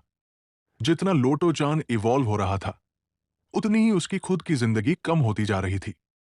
लेकिन उसने उस ख्याल को झटक दिया। उसे फर्क नहीं पड़ता था। वो जानता था कि जिंदगी एक ही बार मिलती है और मरने से पहले वो सब कुछ करेगा जो उसने कभी चाहा था। उस दिन उसकी पहली ख्वाहिश थी ठंडा पोर्क बेली खाना, जब तक कि वो फट न जाए। लेकिन खाना जल गया, जिससे वो चिढ़ गया। घर लौटकर उसने अपना वजन चेक किया और तराजू पर नंबर देखकर दंग रह गया। उसका वजन अब हिपोपोटामस जैसा हो गया था। मशीन तक टूटने की हालत में थी। उसने बड़बड़ाते हुए कहा कि एक ही दिन में वो इतना मोटा कैसे हो गया। इतनी पागलों की तरह पोर्क बेली खाने के बाद उसका वजन रिकॉर्ड तोड़ चुका था। उसने खुद से माना कि अगर ऐसे ही चलता रहा, तो किसी भी चीज से पहले हाई कोलेस्टेरॉल से ही मर जाएगा। उसने लोटो चान को हाथ में उठाया और कहा कि वो अभी मर नहीं सकता। उसे अपनी हेल्थ का ध्यान रखना होगा, क्योंकि अभी बहुत कुछ बाकी है जो उसे करना है। उस रात वो अगले दिन की प्लानिंग करता रहा। एक सी फूड बुफे जाना था, जहां एक आदमी का खर्च 3 लाख वॉन था। और फिर वो फेमस मैंगो बिंगसू ट्राई करना चाहता था, जिसकी कीमत 40,000 वॉन थी। जिंदगी में पहली बार उसे आजादी का असली मजा मिल रहा था। अगली सुबह, अब मोटा हो चुका ग्युम्बो गहरी नींद में सो रहा था। जब वो आखिर उठा, तो घबरा गया। उसे लगा वो काम के लिए लेट हो गया है। फिर याद आया कि उसने जॉब छोड़ दी है। अब उसके पास लोटो चान है और असीमित पैसा। मुस्कुराते हुए उसने लोटो चान को देखकर कहा, आज भी मेरा ध्यान रखना। उस दिन वो बार्बर शॉप गया, नया हेयर कट और फेशियल कराया। फिर मॉल जाकर स्टाइलिश कपड़े, ब्रांडेड शूज, सॉक्स और नया पर्स खरीदा। उसे याद आया कि कितने साल बाद उसने किसी वीकडे पर बिना टेंशन के दिन बिताया था। उसे वो पल याद आया जब उसने अपने डराने वाले बॉस पर रेजिग्नेशन लेटर फेंक दिया था। उसे वो दिन याद आए जब मेट्रो छूट जाने पर वो पसीने पसीने हो जाता था और सिर्फ 10 मिनट लेट होने पर भी डर से कांपता था। लेकिन अब जब उसके पास ढेर सारा पैसा था, तो कंपनी का डर गायब हो गया था। अब वो समझ गया था कि अमीर लोग इतने कॉन्फिडेंट क्यों होते हैं। चोंगनदोंग की सड़कें, जहां पहले वो खुद को छोटा महसूस करता था, अब उसके लिए बिल्कुल नॉर्मल लग रही थी। वहां के हाई क्लास लोग अब उसे डराते नहीं थे। वो भीड़ में एक कॉन्फिडेंट इंसान की तरह चल रहा था। तभी पास में एक लक्जरी कार रुकी और उसमें से एक बेहद खूबसूरत और आकर्षक महिला उतरी। उसकी करवी फिगर देखकर ग्युम्बो कुछ पलों के लिए निशब्द रह गया। उसे लगा जैसे कोई आइडल हो, इतनी हकीकत से परे खूबसूरती, जैसे वो किसी सपने के अंदर पहुंच गया हो। वो सोचने लगा कि आखिर यहां कौन सा इवेंट हो रहा है जहां ऐसी लड़की आ सकती है। लेकिन तभी उसने देखा कि वो जिस बिल्डिंग में गई थी, वहां एक पोस्टर लगा था। वो तुरंत होश में आया और खुद को समझाया कि उसे गलत सोच नहीं रखनी चाहिए। उसने खुद को याद दिलाया कि अपनी पहली बार को बेकार नहीं करना है। सच्चा प्यार ही असली होता है। इसी बीच सुनहरे बालों वाली एक और खूबसूरत लड़की उसके पास आई और मुस्कुराते हुए बोली कि वो बहुत हैंडसम लग रहा है। ग्युम्बो हैरान रह गया। ये तो वही चीज थी जिसके बारे में उसने सिर्फ सुना था, एक रियल लाइफ पिकअप। उसे एहसास हुआ कि ये सब पैसे की ताकत है। उसका hair style, groomed face, Gucci frames, confident attitude और एक्सपेंसिव फैशन, सब कुछ अब उसे आकर्षक बना रहा था। वो खुश होकर बोला कि हाँ, उसके पास टाइम है। तभी लड़की ने एक कैमरा उठाया और उसकी तरफ देखा। फिर बोली कि उसका लुक तो बेहद शानदार है और अंदाजा लगाया कि उसकी आउटफिट की कीमत 10 मिलियन वॉन से ज्यादा होगी। उसने पूछा कि उसका पूरा अटायर कितने का है। ग्युम्बो थोड़ा हकलाया, बोला कि उसे याद नहीं, क्योंकि उसने चीजें बिना प्राइस चेक किए ही खरीद ली थी। लड़की ने मुस्कुराते हुए कहा कि यही तो अमीर लोगों की असली पहचान होती है। उसने मजाक में कहा कि अमीर लोग तो गर्मियों में भी फर पहनते हैं, इसलिए उसकी लॉन्ग स्लीव्स समझ आ रही है। ग्युम्बो ने खुद को साबित करने के लिए बताया कि उसके पास अभी भी रिसीट्स है, ताकि कोई ये न सोचे कि उसके कपड़े नकली है। लड़की ने कहा कि डिपार्टमेंट स्टोर की रिसीट्स तो असली लक्जरी की पहचान होती है, और ऑफर किया कि वो उसके कपड़ों की टोटल कॉस्ट कैलकुलेट कर देगी। सीन यही खत्म हुआ। बाद में ग्युम्बो अपने घर पर बैठा यूट्यूब शॉर्ट्स स्क्रॉल कर रहा था। तभी उसने उसी लड़की का वीडियो देखा जिसमें वो खुद दिखाई दे रहा था। वीडियो में उस लड़की ने ग्युम्बो के पूरे आउटफिट की डिटेल प्राइस लिस्ट बताई थी। Gucci optical frame 6,80,000 won, Gucci jacquard necktie 3,40,000 won, Thom Browne cardigan 25 lakh won, Louis Vuitton silk shirt 25,50,000 won, Prada leather clutch 31 lakh won, Balenciaga briefs 3,20,000 won, Chrome Hearts short denim 69,80,000 won, Dolce Gabbana cotton socks 2,20,000 won, Miu Miu suede sneakers 15,30,000 won. कुल मिलाकर total 1,82,20,000 von बनते थे। Video में ग्युम्बो ने नरियूटो style के hand science भी बनाए थे, जिससे वो कैरेक्टर के पिगी वर्जन जैसा लग रहा था। उसे यकीन नहीं हो रहा था कि ये वीडियो सिर्फ एक दिन में इतनी तेजी से वायरल हो गई थी। कुछ ही देर बाद उसके इंस्टाग्राम पर एक मैसेज आया। भेजने वाले ने अपना नाम बताया, च्यो जी 301, उम्र 25 साल, और साथ ही एक दुख भरी कहानी लिखी थी। उन्होंने बताया कि उनके माता पिता डोमेस्टिक वायलेंस के कारण अलग हो गए थे। उनकी मां पर बहुत कर्ज हो गया था और अब वो ब्रेन हेमरेज की वजह से हॉस्पिटल में है। उनके पिता गैम्बलिंग एडिक्शन में सब कुछ गवा चुके थे और अब इतने अंधे हो गए हैं कि बिना किसी की मदद के वॉशरूम तक नहीं पहुंच पाते। वो खुद क्रिप्टो स्कैम में फंस गए थे और अब क्रेडिट डिफॉल्टर बन चुके थे। उन्होंने ग्युम्बो से विनती की कि वो उन्हें 50 मिलियन वॉन उधार दे दे। वादा किया कि एक साल के अंदर वो 80 मिलियन वॉन वापस चुका देंगे। उन्होंने दया की भीख मांगी और कहा कि इससे उनकी फैमिली बच जाएगी। ग्युम्बो ने सोचा कि सेलिब्रिटीज को तो ऐसे सैकड़ों मैसेज रोज आते होंगे, लोग उनसे पैसे मांगते रहते हैं। उसे एहसास हुआ कि जब लोगों ने पहले उससे उसका स्टार स्टार आईडी मांगा था, तो वो सच में सोच रहे थे कि वो कोई फेमस इंसान है। उसने इनबॉक्स चेक किया और देखा कि दर्जनों ऐसे ही मैसेज आए हुए थे, अनजान लोगों से भरे पड़े थे। उसे अफसोस हुआ कि उसने अपनी लर्किंग आईडी सबको दे दी थी। उसे महसूस हुआ कि ये सडन अटेंशन अब उसे बोझ लगने लगी है। उसने सोचा कि शायद उसे ये अकाउंट डिलीट कर देना चाहिए। तभी एक नया मैसेज आया, प्रिंसेस रिन के नाम से। उसका नाम पढ़ते ही ग्युम्बो का ड्रिंक गले में अटक गया। ये सच में वो प्रिंसेस रिन थी, उनके स्कूल की रिप्रेजेंटेटिव गॉडेस। जब वो फ्रेशमैन के तौर पर स्कूल में आई थी, तभी से सीनियर्स उसे एडोर करते थे और डिलिंक्वेंट्स तक उसका सम्मान करते थे। उसकी खूबसूरती और प्रेजेंस ने पूरे स्कूल को अपने चाव में ले लिया था। ग्युम्बो को यकीन ही नहीं हो रहा था कि वो लड़की उसे खुद मैसेज कर रही है। स्कूल में उन्होंने कभी बात तक नहीं की थी, फिर भी उसने रिप्लाई करने का फैसला किया। उसने लिखा, बहुत समय हो गया। उसकी हैरानी की कोई सीमा नहीं रही जब प्रिंसेस रिन ने तुरंत उसका मैसेज पढ़ा और रिप्लाई किया, तुम बिल्कुल नहीं बदले। ये पढ़ते ही ग्युम्बो के हाथ कांपने लगे। उसे लगा जैसे वो किसी रोमांस ड्रामा के सीन में जी रहा हो, जहां दो लोग जो स्कूल में मुश्किल से एक दूसरे को जानते थे, सालों बाद फिर से मिलते हैं।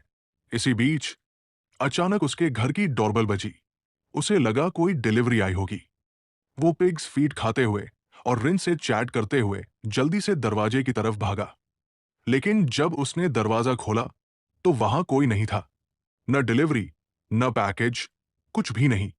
वो कुछ पल वही खड़ा रह गया, पूरी तरह उलझन में, समझ नहीं पा रहा था कि आखिर हुआ क्या है।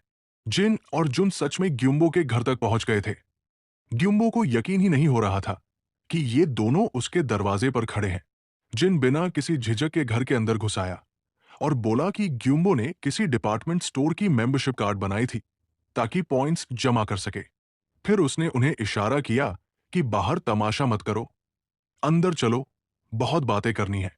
उन्होंने दरवाजा जोर से बंद किया और माहौल में एक अजीब सा तनाव भर गया। जुन ने घर के अंदर झांककर नाक सिकोड़ते हुए कहा, ये क्या हाल बना रखा है? क्या तू जल्द ही शिफ्ट करने वाला है? जिन ने हंसते हुए जोड़ा, इस घर से तो वेयरहाउस जैसी बदबू आ रही है। ग्युम्बो ने उन दोनों की बातों को गौर से देखा और समझ गया कि ये कायर लोग उसकी होम बेस पर हमला करने आए हैं। उन्हें साथ देखकर उसे शक हुआ कि शायद ये कल की बात का बदला लेने आए हैं। दोनों ने उसके घर का मजाक उड़ाते हुए उसे पैरासाइट का घर कहा और पुराने दिनों की तरह घटिया बातें करने लगे। ग्युम्बो ने नजर दौड़ाई और लोटोचन की तरफ देखा। बाकी सबके लिए वो बस एक साधारण खिलौना या बेकार चीज लग रही थी, पर ग्युम्बो जानता था कि ये स्थिति इमरजेंसी है। उसने धीरे से लोटोचन को उठाया, उसे सीने से लगाया और फुसफुसाया, थोड़ा इंतजार कर, मुझे बस थोड़ा संभलने दे। इसी बीच जुन और जिन पास आए और बोले कि उन्हें उससे कुछ जरूरी बात करनी है। ग्युम्बो ने गहरी सांस ली और दृढ़ आवाज में कहा, अब मैं वो हारा हुआ चियो जियम्बो नहीं हूं जो पहले था। इस बार मैं पैसों से जवाब दूंगा। जो भी खेल तुम खेलने आए हो, मैं तैयार हूं, आओ। लेकिन तभी उसने कुछ ऐसा देखा जिससे वो दंग रह गया। जुन और जिन अचानक उसके सामने घुटनों पर गिर गए। दोनों ने हाथ जोड़कर उससे पैसे मांगने शुरू कर दिए। जुन ने बड़ी चालाकी से इसे इन्वेस्टमेंट कहा और बोला कि उन्हें 50-50 मिलियन वॉन चाहिए, यानी कुल 100 मिलियन, और वो एक साल में 120 मिलियन वापस देंगे, 10-10 मिलियन का ब्याज जोड़कर। जिन ने तुरंत हामी भर दी। जुन ने सफाई दी कि ये इसलिए नहीं क्योंकि उनमें काबिलियत की कमी है, बल्कि हाल ही में वो किसी स्टॉक फ्रॉड में फंस गए थे। जिन ने ये बात मुंह से निकाल दी तो जुन ने तुरंत उसे थप्पड़ मारा और फटकारा कि बेवकूफी मत कर, चुप रह। ग्युम्बो के लिए यह नजारा सरियल था। वही यांग अजुन और जिन इलसोक जो स्कूल में उसे सताते थे, आज उसके सामने गिड़गिड़ा रहे थे। जुन ने उसे मनाने की कोशिश की, कहा कि अगर थोड़ा कैपिटल बढ़ जाए तो रिटर्न रेट भी बढ़ेगा, और इस मुलाकात को फेट का गिफ्ट बताया। उसने कहा कि अब बीती बातें भूलकर मिलजुल कर रहना चाहिए। जिन ने फौरन हामी भरते हुए हाँ में हाँ मिलाई। फिर जुन ने बड़ा दार्शनिक बनते हुए कहा कि दुनिया में हमेशा जिनके पास है उन्हें देना चाहिए, जिनके पास नहीं है, जैसे ये कोई प्राकृतिक नियम हो। लेकिन ग्युम्बो के अंदर पुरानी यादें बिजली की तरह कौंध उठीं। वो दिन जब जुन और जिन उसका पैसा छीनते थे, उसे मारते थे और मजबूर करते थे कि वो उनकी हर बात माने। उसे याद आया कि कैसे उसने कभी उन्हें बताया था कि वो पैसे अपनी बीमार बहन के बर्थडे गिफ्ट के लिए बचा रहा है और बदले में उन्होंने उसका मजाक उड़ाया था, बस इसलिए कि उसने झुकने से इनकार कर दिया था। अब वही जुन कह रहा था कि गरीबों को अपने हाल पर रेंगना चाहिए और अमीरों को घमंडी नहीं बनना चाहिए। ग्युम्बो के भीतर कुछ टूट गया। उसने ठंडे स्वर में जवाब दिया, तो अब तुम दोनों ये क्यों सोच रहे हो कि मैं तुम्हें पैसे दूं? कौन हो तुम लोग मांगने वाले?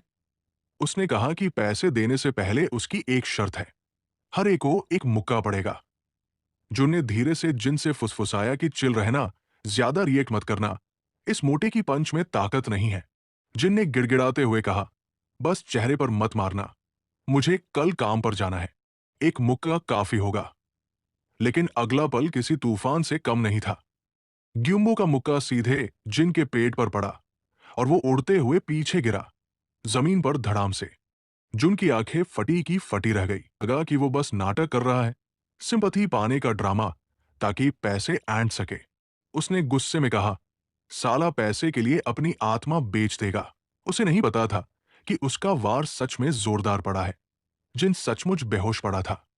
अब जुन ने कहा, ठीक है, अब मुझे भी मार ले, मेरा चेहरा मजबूत है। ग्युम्बो ने एक पल भी नहीं सोचा। उसका मुक्का सीधा जुन की नाक पर पड़ा। एक सेकंड को जुन की आंखों के आगे अंधेरा छा गया और उसके होश उड़ गए। सीन बदल गया। अब कहानी अस्पताल में पहुंच गई थी। ग्युम्बो ने अपनी बहन यूनवा को कॉल किया, जबकि उसके आसपास अफरातफरी मची हुई थी। फोन पर यूनवा ने उसे शांत रहने को कहा और बोली कि उसे जो करना है वो करे, वो ठीक है। उसी वक्त उसके ऑफिस के कुछ साथी मिलने आए। हंसते मुस्कुराते हुए बोले, वाह, तुम्हारा भाई तो बड़ा भरोसेमंद और पैसा कमाने वाला निकला।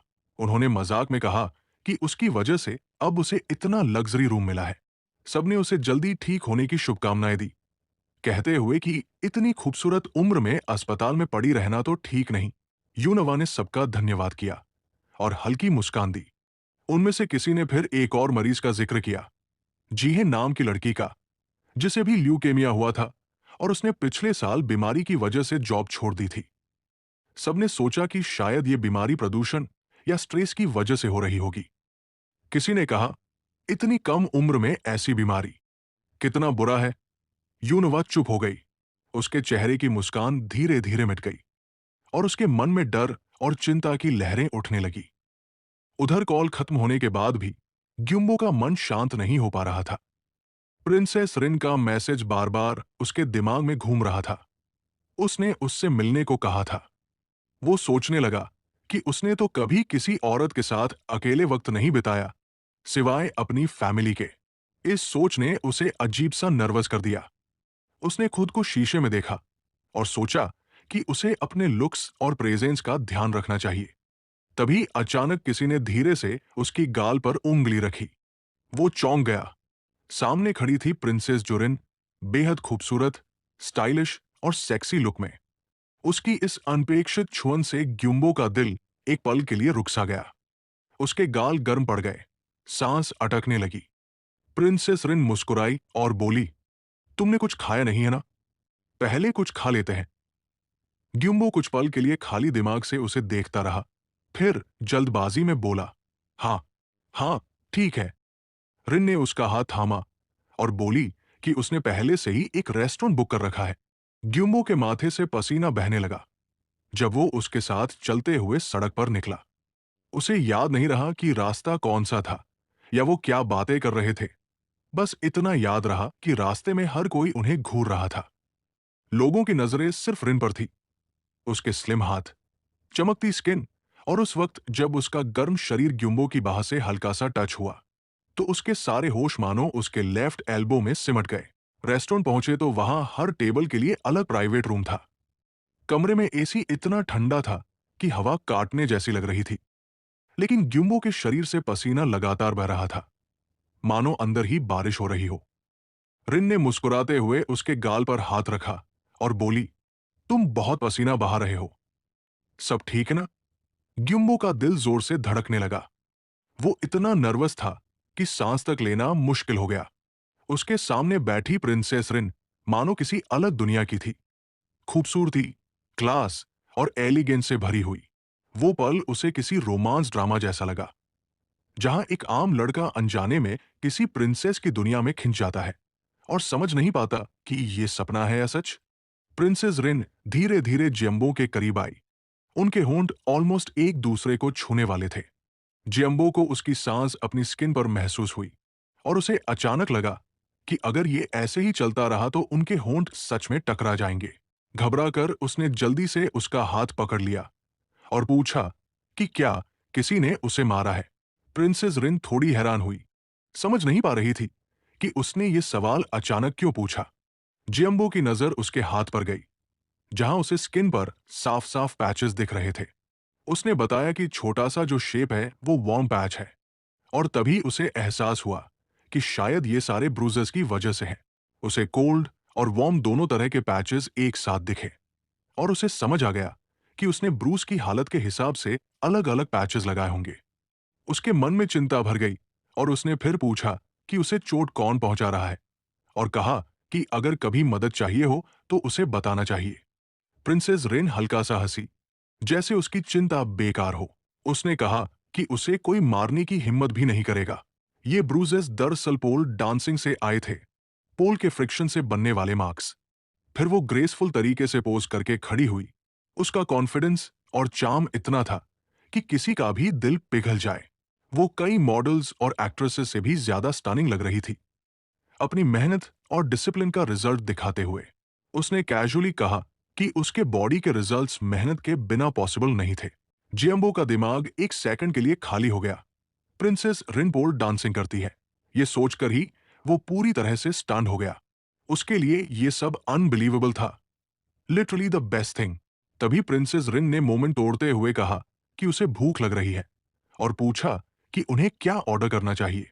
उन्होंने अपना पहला डिश ऑर्डर किया, लेकिन जब वो आया तो जियम्बो को इंस्टेंटली समझ आ गया कि इतना छोटा पोर्शन किसी का भी पेट नहीं भर सकता।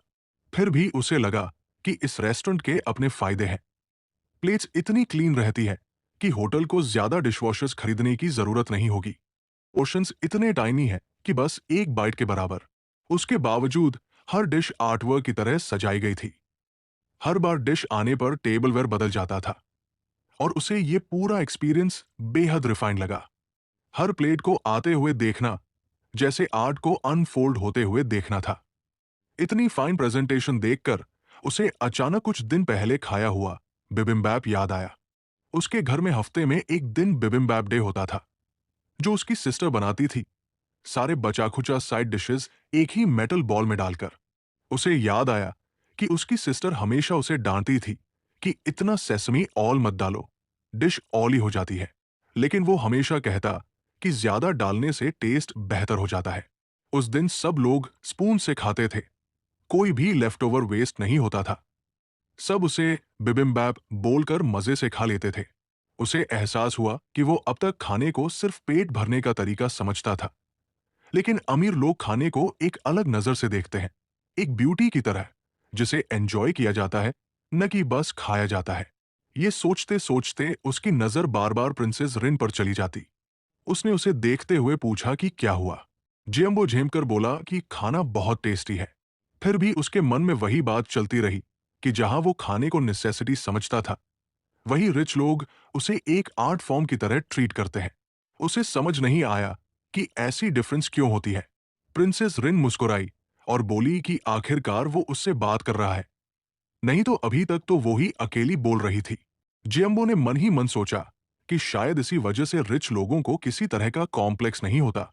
वे जेंटल, कंसिडरेट और काइंड होते हैं।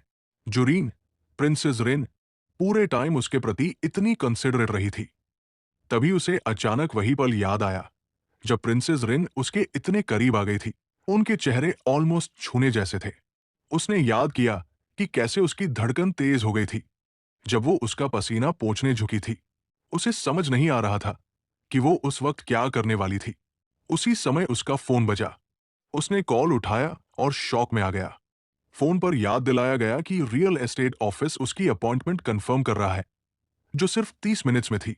घबराकर जियम्बो बोला कि वो कंप्लीटली भूल गया था। उसने माफी मांगी और पूछा कि क्या वो हाउस को कल देख सकता है। एजेंट ने कहा कि प्रॉपर्टी होल्ड करना मुश्किल है क्योंकि कई लोग देखने आ रहे हैं। परेशान होकर जियम्बो ने पूछा कि अब वो क्या करे। प्रिंसेस रिन ने उसे देखकर हल्की सी वार्म मुस्कान दी। उसे समझ आ गया कि क्या चल रहा है। उसने कहा कि ये रियल एस्टेट का मामला है, क्या वो घर देखने जा रहा है। उसने कहा कि अगर ये सब उसकी वजह से डिले हो रहा है तो कोई बात नहीं, वो उसके साथ चल सकती है। जियम्बो एक पल को हिचकिचाया। प्रिंसेस रिन की बात से थोड़ा सा ऑफ गार्ड हो गया, लेकिन जब उसने फिर से कहा कि वे साथ जा सकते हैं तो वो धीरे धीरे मान गया। दोनों साथ में घर देखने निकल पड़े। रियल एस्टेट एजेंट ने उन्हें गर्मजोशी से ग्रीट किया और प्रॉपर्टी के बारे में समझाना शुरू किया। ये एक नई कंस्ट्रक्शन थी, बड़े स्टेशन एरिया कॉम्प्लेक्स में बना हुआ, जहां फ्लैट्स के बीच की स्पेसिंग वाइड थी और अंदर ब्यूटीफुल वॉकिंग पाथ्स बने हुए थे। मेंटेनेंस फी भी रीजनेबल थी और फैसिलिटीज भी ऐसे थे कि ना जरूरत से ज्यादा ना कम। आसपास डेली लाइफ के सारे सुविधाएं अवेलेबल थी। यूनिट एक्सटेंडेड बालकॉनी टाइप थी। लिविंग रूम काफी स्पेशियस था और घर बिल्कुल खाली था, तुरंत रहने लायक। एजेंट ने बताया कि ये 30 पाउंड यूनिट है, न्यू लिविड्स के लिए परफेक्ट।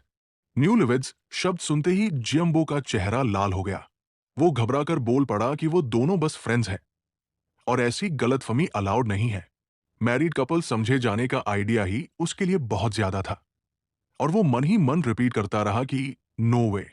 प्रिंसेस रिन उसकी ये घबराहट देखकर धीमे से मुस्कुराई, उसकी परेशान हालत का मजा लेते हुए। जियम्बो ने जल्दी से क्लैरिफाई किया कि इस घर में एक्चुअली उसकी सिस्टर अकेली रहने वाली है, इसलिए न्यू लिविड्स वाली बात एब्सर्ड है। फिर उसका ध्यान अचानक व्यू की तरफ गया। उसने कहा कि घर का वाइब अच्छा लग रहा है और विंडो से कॉम्प्लेक्स का लैंडस्केप साफ दिख रहा है। एजेंट ने बताया कि ऊपर वाली एम्प्टी यूनिट से तो पूरा कॉम्प्लेक्स डायरेक्ट दिखता है, लेकिन उसका कॉन्ट्रैक्ट पहले ही किसी और ने साइन कर लिया है। जियम्बो ने तुरंत पूछा कि क्या उस पर्सन से कांटेक्ट किया जा सकता है। एजेंट थोड़ा हिचका और बोला कि कोशिश तो की जा सकती है। बिना एक सेकंड सोचे जियम्बो ने ऑफर कर दिया कि वो ट्रिपल डिपॉजिट देगा, बस उनसे पूछ ले कि कॉन्ट्रैक्ट कैंसिल कर दे। उसने ये भी कहा कि अगर जरूरत पड़े वो उनके मूविंग कॉस्ट्स भी कवर कर देगा। एजेंट उसकी सडन सीरियसनेस देखकर शॉक में था, लेकिन इससे पहले कि हालत और आगे बढ़ती, प्रिंसेस रिन ने उसे रोक लिया। उसने कामली कहा कि इतनी अमाउंट में तो वो कहीं बड़ा स्पेस या किसी और बेहतर जगह भी ले सकता है। वो समझ नहीं पा रही थी कि वो इस खास घर के लिए इतना डेस्परेट क्यों है, लेकिन जियम्बो ने इंसिस्ट किया कि उसकी सिस्टर ने खास तौर पर इसी अपार्टमेंट में रहने की इच्छा जताई थी। उसने कहा कि अगर ट्रिपल डिपॉजिट कम लगे तो ये भी पूछ ले कि सामने वाले को कितना चाहिए, वो उतना भी देने को तैयार है। सीन अचानक पास्ट की ओर शिफ्ट होता है। छोटा जियम्बो अपनी बड़ी बहन एओनवा के साथ। एओनवा ने अभी अभी एक राइस कुकर लॉटरी में जीता था। वो खुशी से चिल्ला रही थी कि ये तो पूरी जैकपॉट जीत ली। ये इवेंट एक लक्जरी बुटीक का था जो राइस कुकर और वैक्यूम क्लीनर जैसे लगभग नए अप्लायंसेस फ्री में दे रहा था। हंसते हुए एओनवा बोली कि रिच लोग जो ऐसे फैंसी अपार्टमेंट्स में रहते हैं सच में अलग ही लेवल पर है। इसी दौरान उसने जियम्बो के हाथ पर लगे पैचेस देख लिए और पूछा कि उसे चोट लगी है क्या। जियम्बो घबरा गया और तुरंत बोला कि वे क्लास में हार्ड एक्सरसाइज करने से मसल पेन हो गया। उसके मन में साफ था कि वो अपनी सिस्टर को नहीं बता सकता कि दो बुलीज ने उसे मारा था और उससे पैसे भी छीन लिए थे। एउनवा ने उसे समझाया कि वार्म और कोल्ड पैचेस कब लगते हैं और पूछा कि एग्जैक्टली कहाँ दर्द है। जियम्बो नर्वस होकर बोला कि उसे सब पता है और फिर माफी मांगी कि वो ऐसा भाई है जो अपनी बहन को बर्थडे प्रेजेंट भी नहीं दे पाता। एउनवा मुस्कुराई और कहा कि उसे कोई दुख नहीं है, बल्कि उसे माफ करना चाहिए कि वो उसे कम अलाउंस दे पाती है। ये सुनकर जियम्बो ने वादा किया कि आगे चलकर जब वो बहुत पैसे कमाएगा वो उसे सब कुछ खरीदेगा जो वो चाहेगी। एउनवा हंस पड़ी और दूर एक ऊंची बिल्डिंग की ओर इशारा करके बोली कि अगर वो सच में इतना कमा ले तो उसे वो बिल्डिंग ही खरीद दे। जियम्बो शॉक्ड रह गया। उसे लगा कि चाहे वो जितना भी कमा ले ये तो इम्पॉसिबल है। एउनवा फिर हंसी और बोली कि वो तो मजाक कर रही थी। उसने कहा कि उनके करंट घर की विंडो के सामने तो बस दीवार है, लेकिन अगर कभी वो ऐसी जगह रह पाए जहां से ब्यूटीफुल कॉम्प्लेक्स लैंडस्केप दिखता हो तो उसे और कुछ नहीं चाहिए। प्रेजेंट में लौटते हुए जियम्बो उसी जगह खड़ा था। वही व्यू, वही कॉम्प्लेक्स, वही ड्रीम जो उसकी सिस्टर ने कभी कैजुअली बोला था। और आज वो उसी फ्लोर पर एक फ्लैट खरीद रहा था, उसकी बहन के लिए। उसने कॉन्ट्रैक्ट साइन किया और स्टाफ ने रिमाइंडर दिया कि नेक्स्ट वीक बैलेंस पेमेंट करते समय अपना सील जरूर लाना। जियम्बो ने कंफर्म किया और बताया कि डिपॉजिट वो ऑलरेडी ट्रांसफर कर चुका है। उस शाम जियम्बो ने बताया कि पहले जिस बायर ने कॉन्ट्रैक्ट किया था, उसने बिना किसी झिझक के ट्रिपल डिपॉजिट स्वीकार कर लिया और इस तरह लैंडस्केपिंग वाले व्यू का वो घर उसकी सिस्टर का हो गया। उसी दिन उसने पूरा डिपॉजिट ट्रांसफर किया और अपने रहने के लिए भी एक जगह का कॉन्ट्रैक्ट साइन कर लिया। ये जगह देश की सबसे ऊंची रेजिडेंशियल टावर में थी, 54th फ्लोर पर। 61 पायों का वाइड फ्लैट, पूरा हर रिवर व्यू और पूरी तरह फर्निश्ड। लीज भी सिर्फ 3 महीनों का शॉर्ट टर्म कॉन्ट्रैक्ट था, वो भी बिना किसी सिक्योरिटी डिपॉजिट के। प्रिंसेस रिन ने धीरे से उसके कान के पास फुसफुसाकर पूछा कि इतना हाई मंथली रेंट ठीक है क्या। उसने बताया कि ये रेंट तो एक एवरेज वर्किंग पर्सन की साल भर की सैलरी के बराबर है।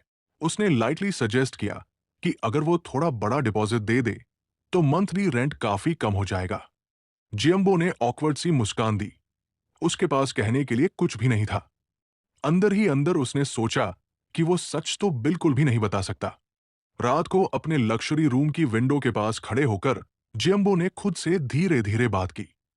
उसने सोचा कि वो प्रिंसेस रिन को कभी नहीं बता सकता कि उसकी लाइफ एक्चुअली पैसे खर्च करने से कम होती जा रही है, और अगर वो ये सच बताए भी तो शायद वो कभी यकीन नहीं करेगी। अपनी सिस्टर के लिए घर सिक्योर करके उसके मन में एक अजीब सा सुकून आया।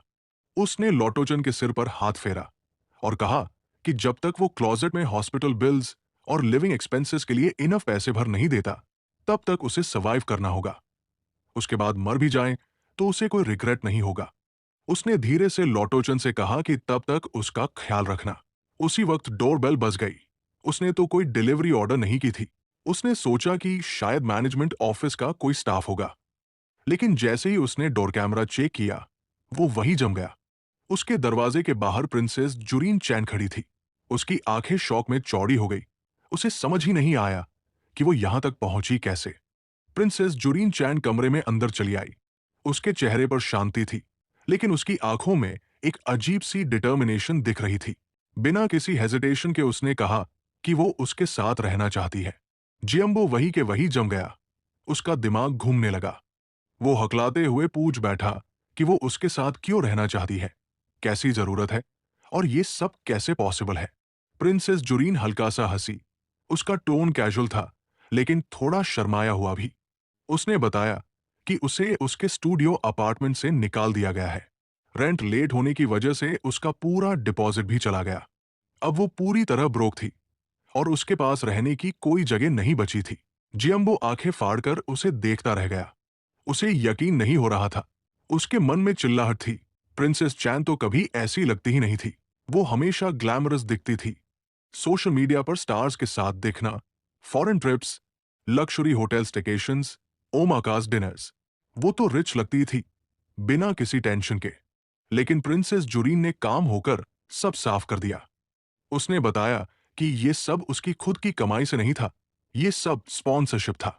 भले फॉलोअर्स लाखों न हो, लेकिन अगर लुक्स और पॉपुलैरिटी स्ट्रांग हो तो एक्सपेंसिव स्पॉन्सरशिप्स भी मिल जाती है।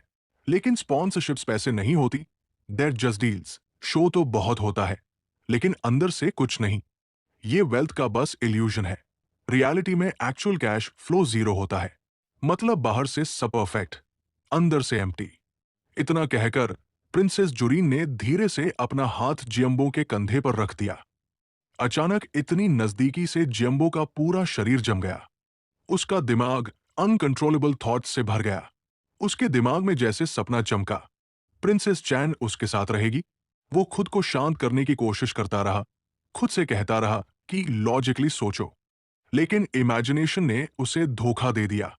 उसे वो सारे ओल्ड स्कूल मंगा याद आए, जहां एक आम लड़का और एक खूबसूरत लड़की एक साथ रहते हैं, living together with a girl this perfect. ये तो किसी फिक्शन जैसा ही लगता था। फिर वो अंदर ही अंदर नर्वस होकर हंस पड़ा, सोचते हुए कि रियल लाइफ में ऐसी चीजें कहाँ होती है। उसके हाँ बोलने के बाद जो खुशी उसे अंदर ही अंदर मिली, वो संभालना मुश्किल था। फिर भी उसने खुद को स्टेबल रखा और उससे पूछा कि उसके कपड़े और सामान कहाँ है। वो कुछ लेकर क्यों नहीं आई? प्रिंसेस जुरीन ने एक लंबी सांस ली और बोली कि क्योंकि उसे अचानक निकाल दिया गया था। वो थोड़ी देर के लिए बाहर गई थी और उसके लैंडलॉर्ड ने उसी दौरान डोर लॉक का पासवर्ड बदल दिया। वो अपना सामान भी नहीं ले पाई। अब उसके पास कपड़े भी नहीं थे और जाने की भी कोई जगह नहीं थी। इसलिए वो उसके पास आई और पूछा कि क्या वो पहनने के लिए कुछ दे सकता है। जियम्बो ने तुरंत अपनी फेवरेट टी शर्ट निकाल कर दे दी, वही जिस पर उसकी सबसे प्यारी कैरेक्टर हत्सुने मिको चैन का प्रिंट था। जब प्रिंसेस जुरीन ने उसे पहना, वो ओवरसाइज्ड टी शर्ट उसके छोटे से फ्रेम पर इतनी क्यूट लग रही थी कि जियम्बो की सैनिटी ऑलमोस्ट टूट गई। उसका चेहरा लाल हो गया, दिल तेज धड़कने लगा। उसके मन में आवाज गूंजी, ये तो डेडली क्यूटनेस ओवरलोड है। अनबिलीवेबल बात यह थी कि उसकी फेवरेट मिकोचन का चार्म भी उसके सामने फीका पड़ गया। पहली बार उसके भीतर सवाल उठा कि क्या सच में 2D 3D से बेहतर होता है। प्रिंसेस जुरीन ने उसकी तरफ देखा और धीरे से कहा कि उसे भूख लगी है।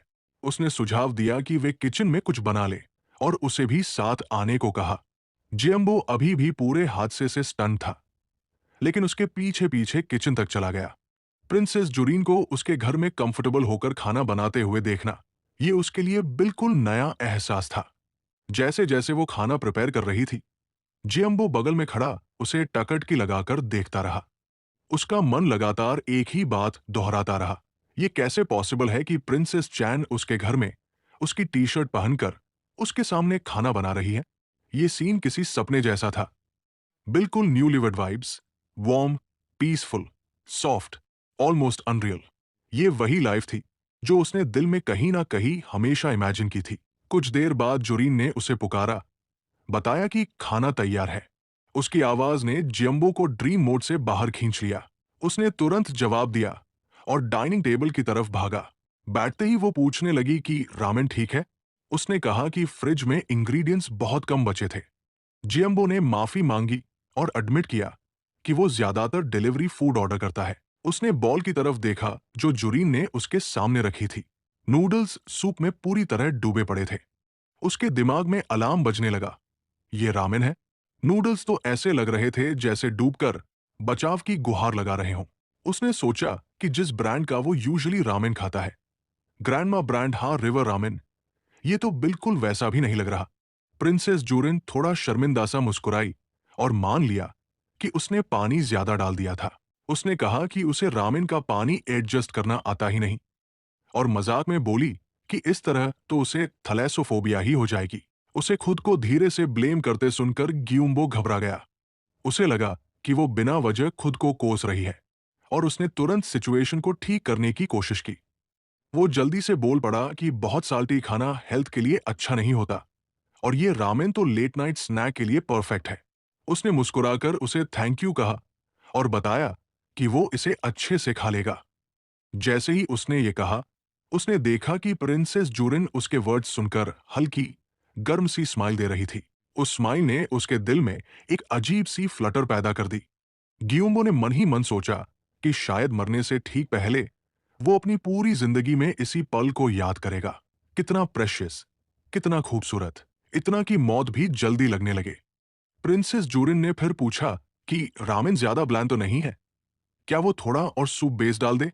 उसने फौरन कहा कि बिल्कुल परफेक्ट है, जैसा है वैसा ही। रात को जब सब शांत हो गया, तो गियुम्बो धीरे से लोटोचन से बात करने लगा, जो उसका छोटा कंपेनियन था। उसने कहा कि वो डर रहा था कि लोटोचन अलमारी के अंदर घुटता होगा, लेकिन शायद वहां उसे ज्यादा आराम मिलता है। उसे लगा कि जानवरों को वैसे भी अंधेरे, छुपे हुए कॉर्नर्स पसंद आते हैं, जहां वो सेफ महसूस करते हैं। उसके ख्याल इधर उधर भटकने लगे और उसने लिविंग रूम की तरफ देखा, सोचते हुए कि शायद प्रिंसेस सो गई होगी। गियुम्बो टीवी के सामने बैठा था और उसके चेहरे पर एक्साइटमेंट तब उभर आई जब उसने अटैक ऑन टाइटन स्क्रीन पर देखा। उसे यकीन ही नहीं हुआ कि अटैक ऑन टाइटन का प्रमोशन चल रहा था। प्रिंसेस जूरिन हल्का हंसते हुए बोली कि वो इस शो को अच्छी तरह जानती है।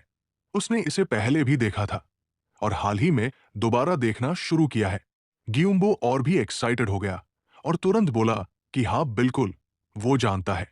उसने सोचा कि असली ओटकू दुनिया में अटैक ऑन टाइटन को पसंद करना अक्सर फैशन ओटकू लेबल दे देता है, लेकिन उसके हिसाब से यह बस एक गलत जनरलाइजेशन है। उन लोगों की गलती है जो इस शो के इतिहास को समझने की कोशिश नहीं करते। प्रिंसेस जूरिन उसकी सीरियसनेस पर हंस पड़ी और उसे छेड़ते हुए कहा कि वो इसे इतना डीपली क्यों ले रहा है। उसने मुस्कुराकर कहा कि अगर उसे नींद नहीं आ रही है तो वो साथ में देख सकते हैं। फिर उसने पूछा कि उसने अटैक ऑन टाइटन पहली बार कब देखा था। ग्यूम्बो ने तुरंत पूछा, पहली बार मतलब फर्स्ट वॉच टाइमलाइन या मोस्ट रीसेंट वाला? वो हंस पड़ी और फिर पूछा कि उसने टोटल कितनी बार देखा है। दोनों साथ में अटैक ऑन टाइटन देखने लगे। एपिसोड बढ़ता रहा और जब वो मशहूर सीन आया जहां कैप्टन लेवी पहली बार अपनी लेजेंडरी लाइन बोलता है, ग्यूम्बो एक्साइटमेंट में फट पड़ा। वो खुशी से चिल्ला उठा जैसे उसने कोई सेक्रेड मोमेंट पकड़ लिया हो। वो सीन उसके हिसाब से अटैक ऑन टाइटन के टॉप 3 आइकॉनिक मोमेंट्स में से एक था। लेकिन उसकी एक्साइटमेंट के बीच उसने अचानक नोटिस किया कि प्रिंसेस जूरिन उसके कंधे पर सो गई थी। पहले तो उसे लगा वो मजाक कर रही है। वो अजीब सी मुस्कान के साथ बोलने की कोशिश करता रहा, सोचते हुए कि शायद वो प्रेटेंड कर रही है। लेकिन जब उसने ध्यान से देखा तो समझ गया कि वो सच में सो चुकी थी। वो वही जम गया, समझ नहीं आया क्या करे। रात चुपचाप बीत गई और अगली सुबह प्रिंसेस जूरिन नींद में बिस्तर पर आंखें खोलती हुई उठी। आधी नींद में उसने इधर उधर देखा और ग्यूम्बो को पुकारा कि वो जागा है क्या। उसने धीरे से कहा, हाँ। उसने नींदी सी मुस्कान के साथ उसे गुड मॉर्निंग कहा और बताया कि वो कब सो गई उसे पता ही नहीं चला। फिर उसने पूछा कि उसने ठीक से नींद ली या नहीं। ग्यूम्बो ने हल्की मुस्कान दी और बोला कि हाँ, लेकिन उसकी आंखों के नीचे पड़े डार्क सर्कल्स कुछ और कहानी कह रहे थे। वो पूरी रात नहीं सोया था। जब उसने पूछा कि वो कहाँ जा रहा है, तो उसने बताया कि उसे अपनी बहन के घर का बाकी पेमेंट भरने जाना है। वो समझ गई और सिर हिलाया। वो जल्दी जल्दी अपनी चीजें उठाने लगा और बोला कि वो शाम तक आ जाएगा, बड़बड़ाते हुए कि गंगनम इस टाइम पे कितना जैम रहता है। जैसे ही वो दरवाजे तक पहुंचा, प्रिंसेस जूरिन ने उसे रोका और पूछा कि क्या वो उसका कंप्यूटर यूज कर सकती है। ग्यूम्बो थोड़ा हैरान हुआ, फिर बोला कि हाँ, स्मॉल रूम में लैपटॉप रखा है। दोनों ने बाय कहा और वो घर से निकल गया। लेकिन रात आते ही सब बदल गया। ग्यूम्बो घर लौटा और अंदर कदम रखते ही शॉक में जम गया। प्रिंसेस जूरिन कहीं नहीं थी। अलमारी में रखा उसका पैसा गायब था। यहां तक कि लॉटोचन भी गायब था। उसका दिल तेजी से धड़कने लगा। उसने कमरे में इधर उधर देखा। पसीना छूट गया। घबराकर उसने चिल्लाया। उसकी आवाज खाली कमरे में गूंजती रही, लेकिन जवाब कोई नहीं था। कुछ घंटों बाद सीन बदलता है। ग्यूम्बो एक वुडन डेस्क के सामने बैठा था, नए घर के लिए आखिरी पेपर्स पर सिग्नेचर्स कर रहा था। उसके हाथ स्टेडी थे और जैसे ही उसने अंतिम हस्ताक्षर किया, उसने हल्की राहत की सांस ली। रियल एस्टेट एजेंट ने कंफर्म किया कि सारे डॉक्यूमेंट्स पूरे हो गए हैं और अब बस बैलेंस पेमेंट जमा करानी बाकी है। यह सुनते ही ग्यूम्बो का चेहरा खुशी से चमक उठा। उसके अंदर एक सच्ची एक्साइटमेंट थी। वो सोच रहा था कि जैसे ही ये पैसा ट्रांसफर हो जाएगा, आखिरकार उनका अपना घर हो जाएगा। उसे वो सारे साल याद आने लगे जो उन्होंने पेरेंट्स के गुजरने के बाद गुजारे थे। एक छोटे से कमरे से दूसरे कमरे में भटकते हुए, कभी ठहराव नहीं, कभी ये महसूस नहीं हुआ कि वो कहीं बिलोंग करते हैं। उसे याद आया वो दिन जब कुछ साल पहले वे पहली बार अपने करंट छोटे 2 वाले घर में शिफ्ट हुए थे।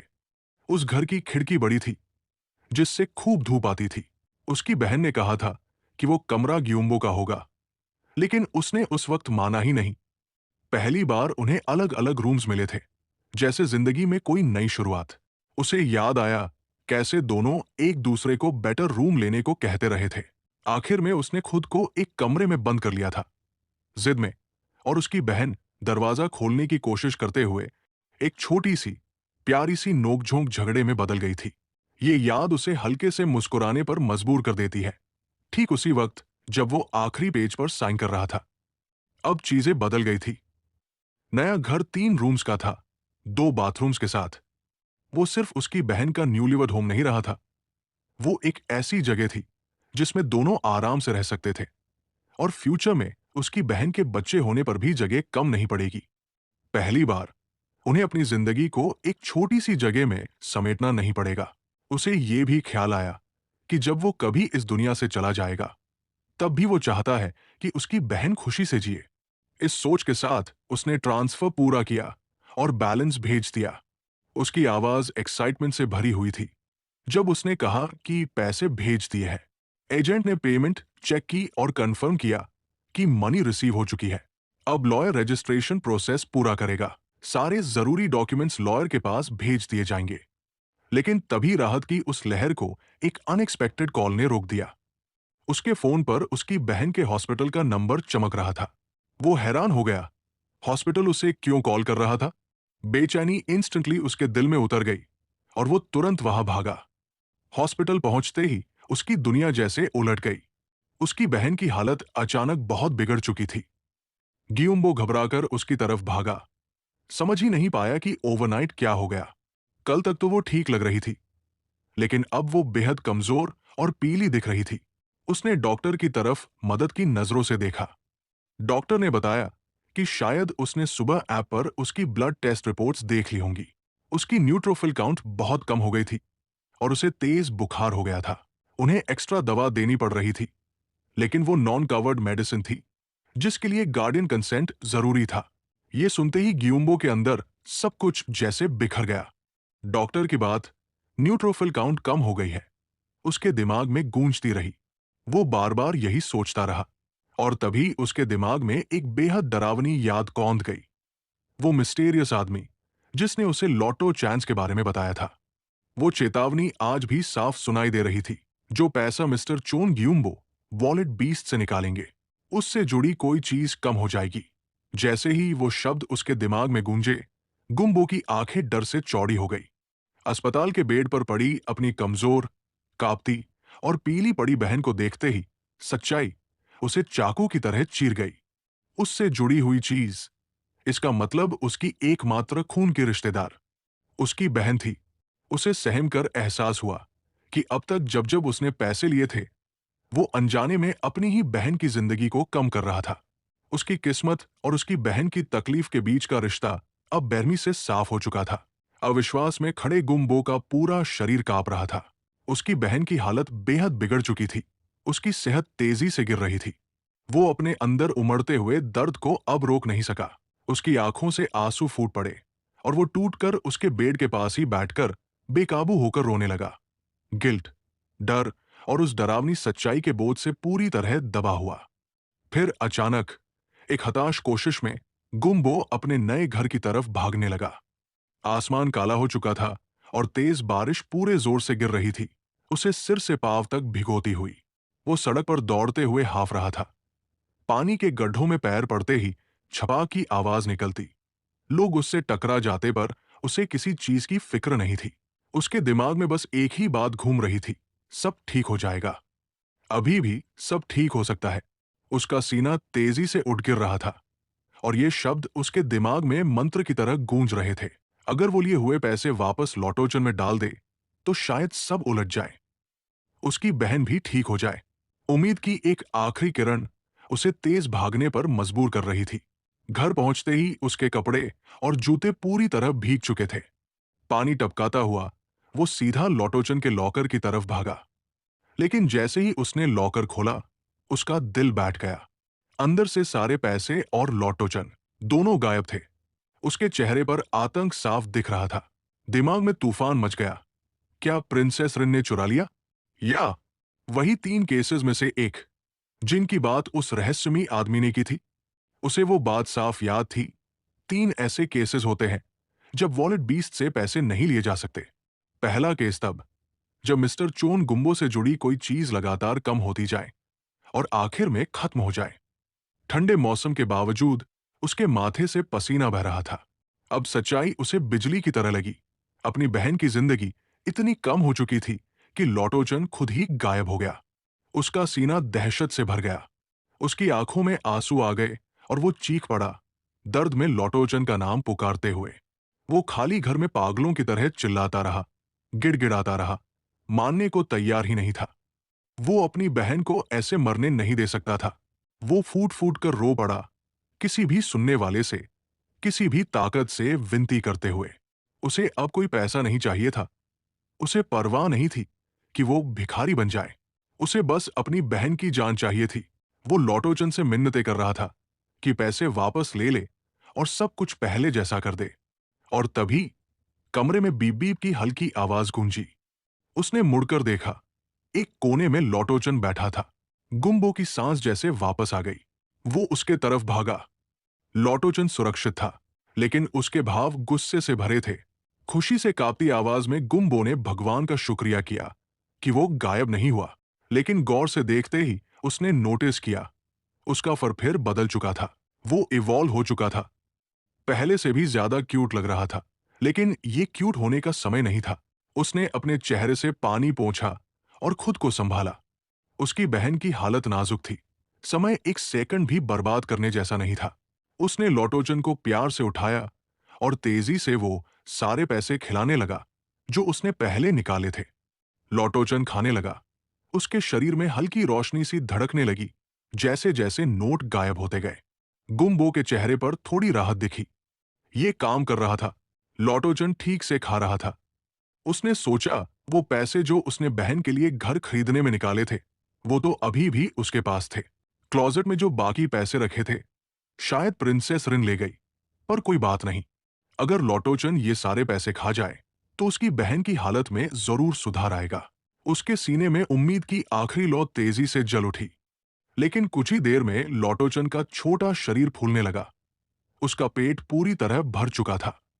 गुम्बो की आंखें दहशत से फैल गई। अचानक लॉटोचन का मुंह चौड़ा खुला और उसने सारे पैसे उलट दिए।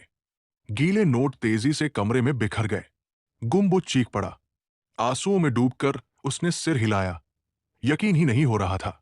वो उससे विनती करने लगा। रोता रहा।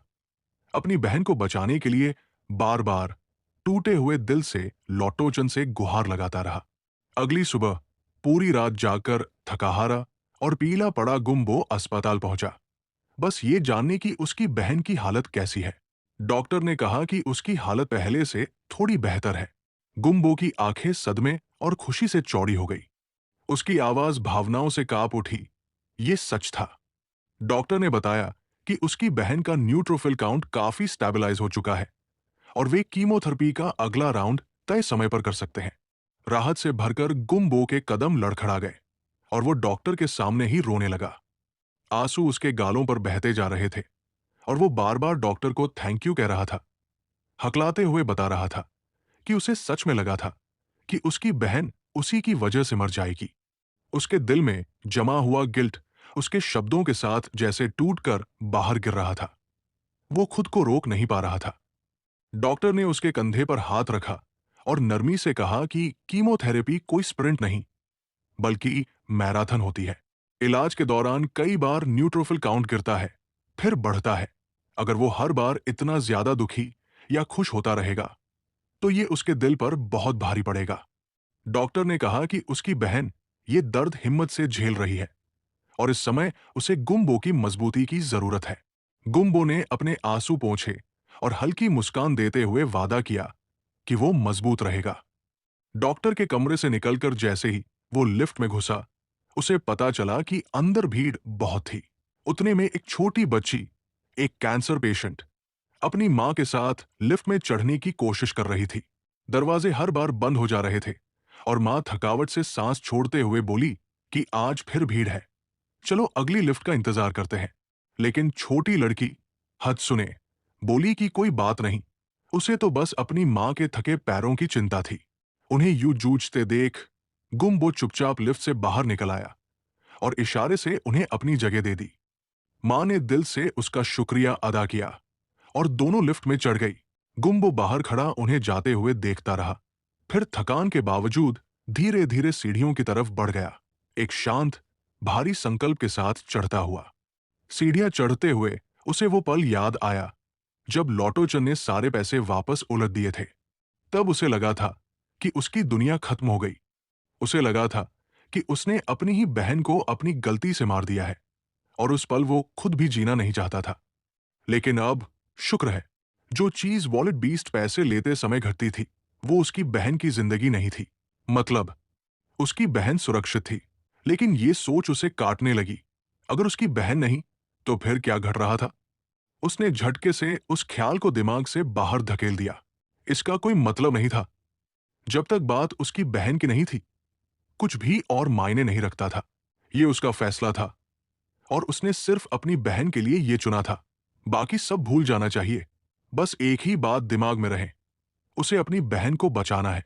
जब वो अपनी बहन यूनवा के कमरे में पहुंचा, तो उसने देखा कि वो खिड़की के पास खड़ी है। धूप हल्के से पर्दों से छनकर उसकी फीकी लेकिन गर्म मुस्कान पर पड़ रही थी। यूनवा ने मुड़कर उसे देखा और मुस्कुराई। उसके चेहरे पर पड़ा पसीना देखकर उसने पूछा कि क्या वो ठीक है, कहीं उसे चक्कर वगैरह तो नहीं आ रहे। अपनी हालत के बावजूद उसे गुम्बो की फिक्र करते देखकर उसका दिल कस गया। उसी पल उसने एक बार फिर अपने दिल में वादा किया, उसकी बहन जो भी करना चाहती है, जो भी सपना देखती है, वो सब वो पूरा करेगा। उसकी खुशी ही उसकी पूरी दुनिया है। वो उसके पास बैठ गया और धीरे से पूछा कि क्या उसे कुछ चाहिए, कोई जगह जाना है, कुछ करने का मन है। वो उसके हर एक विश को सच करेगा, बस उसकी बहन मुस्कुराती रहे। कुछ देर बाद जब यूनवा आराम कर रही थी, गुम्बो अपने लैपटॉप के साथ बैठ गया। उसके चेहरे पर पहले की नरमी गायब हो गई थी।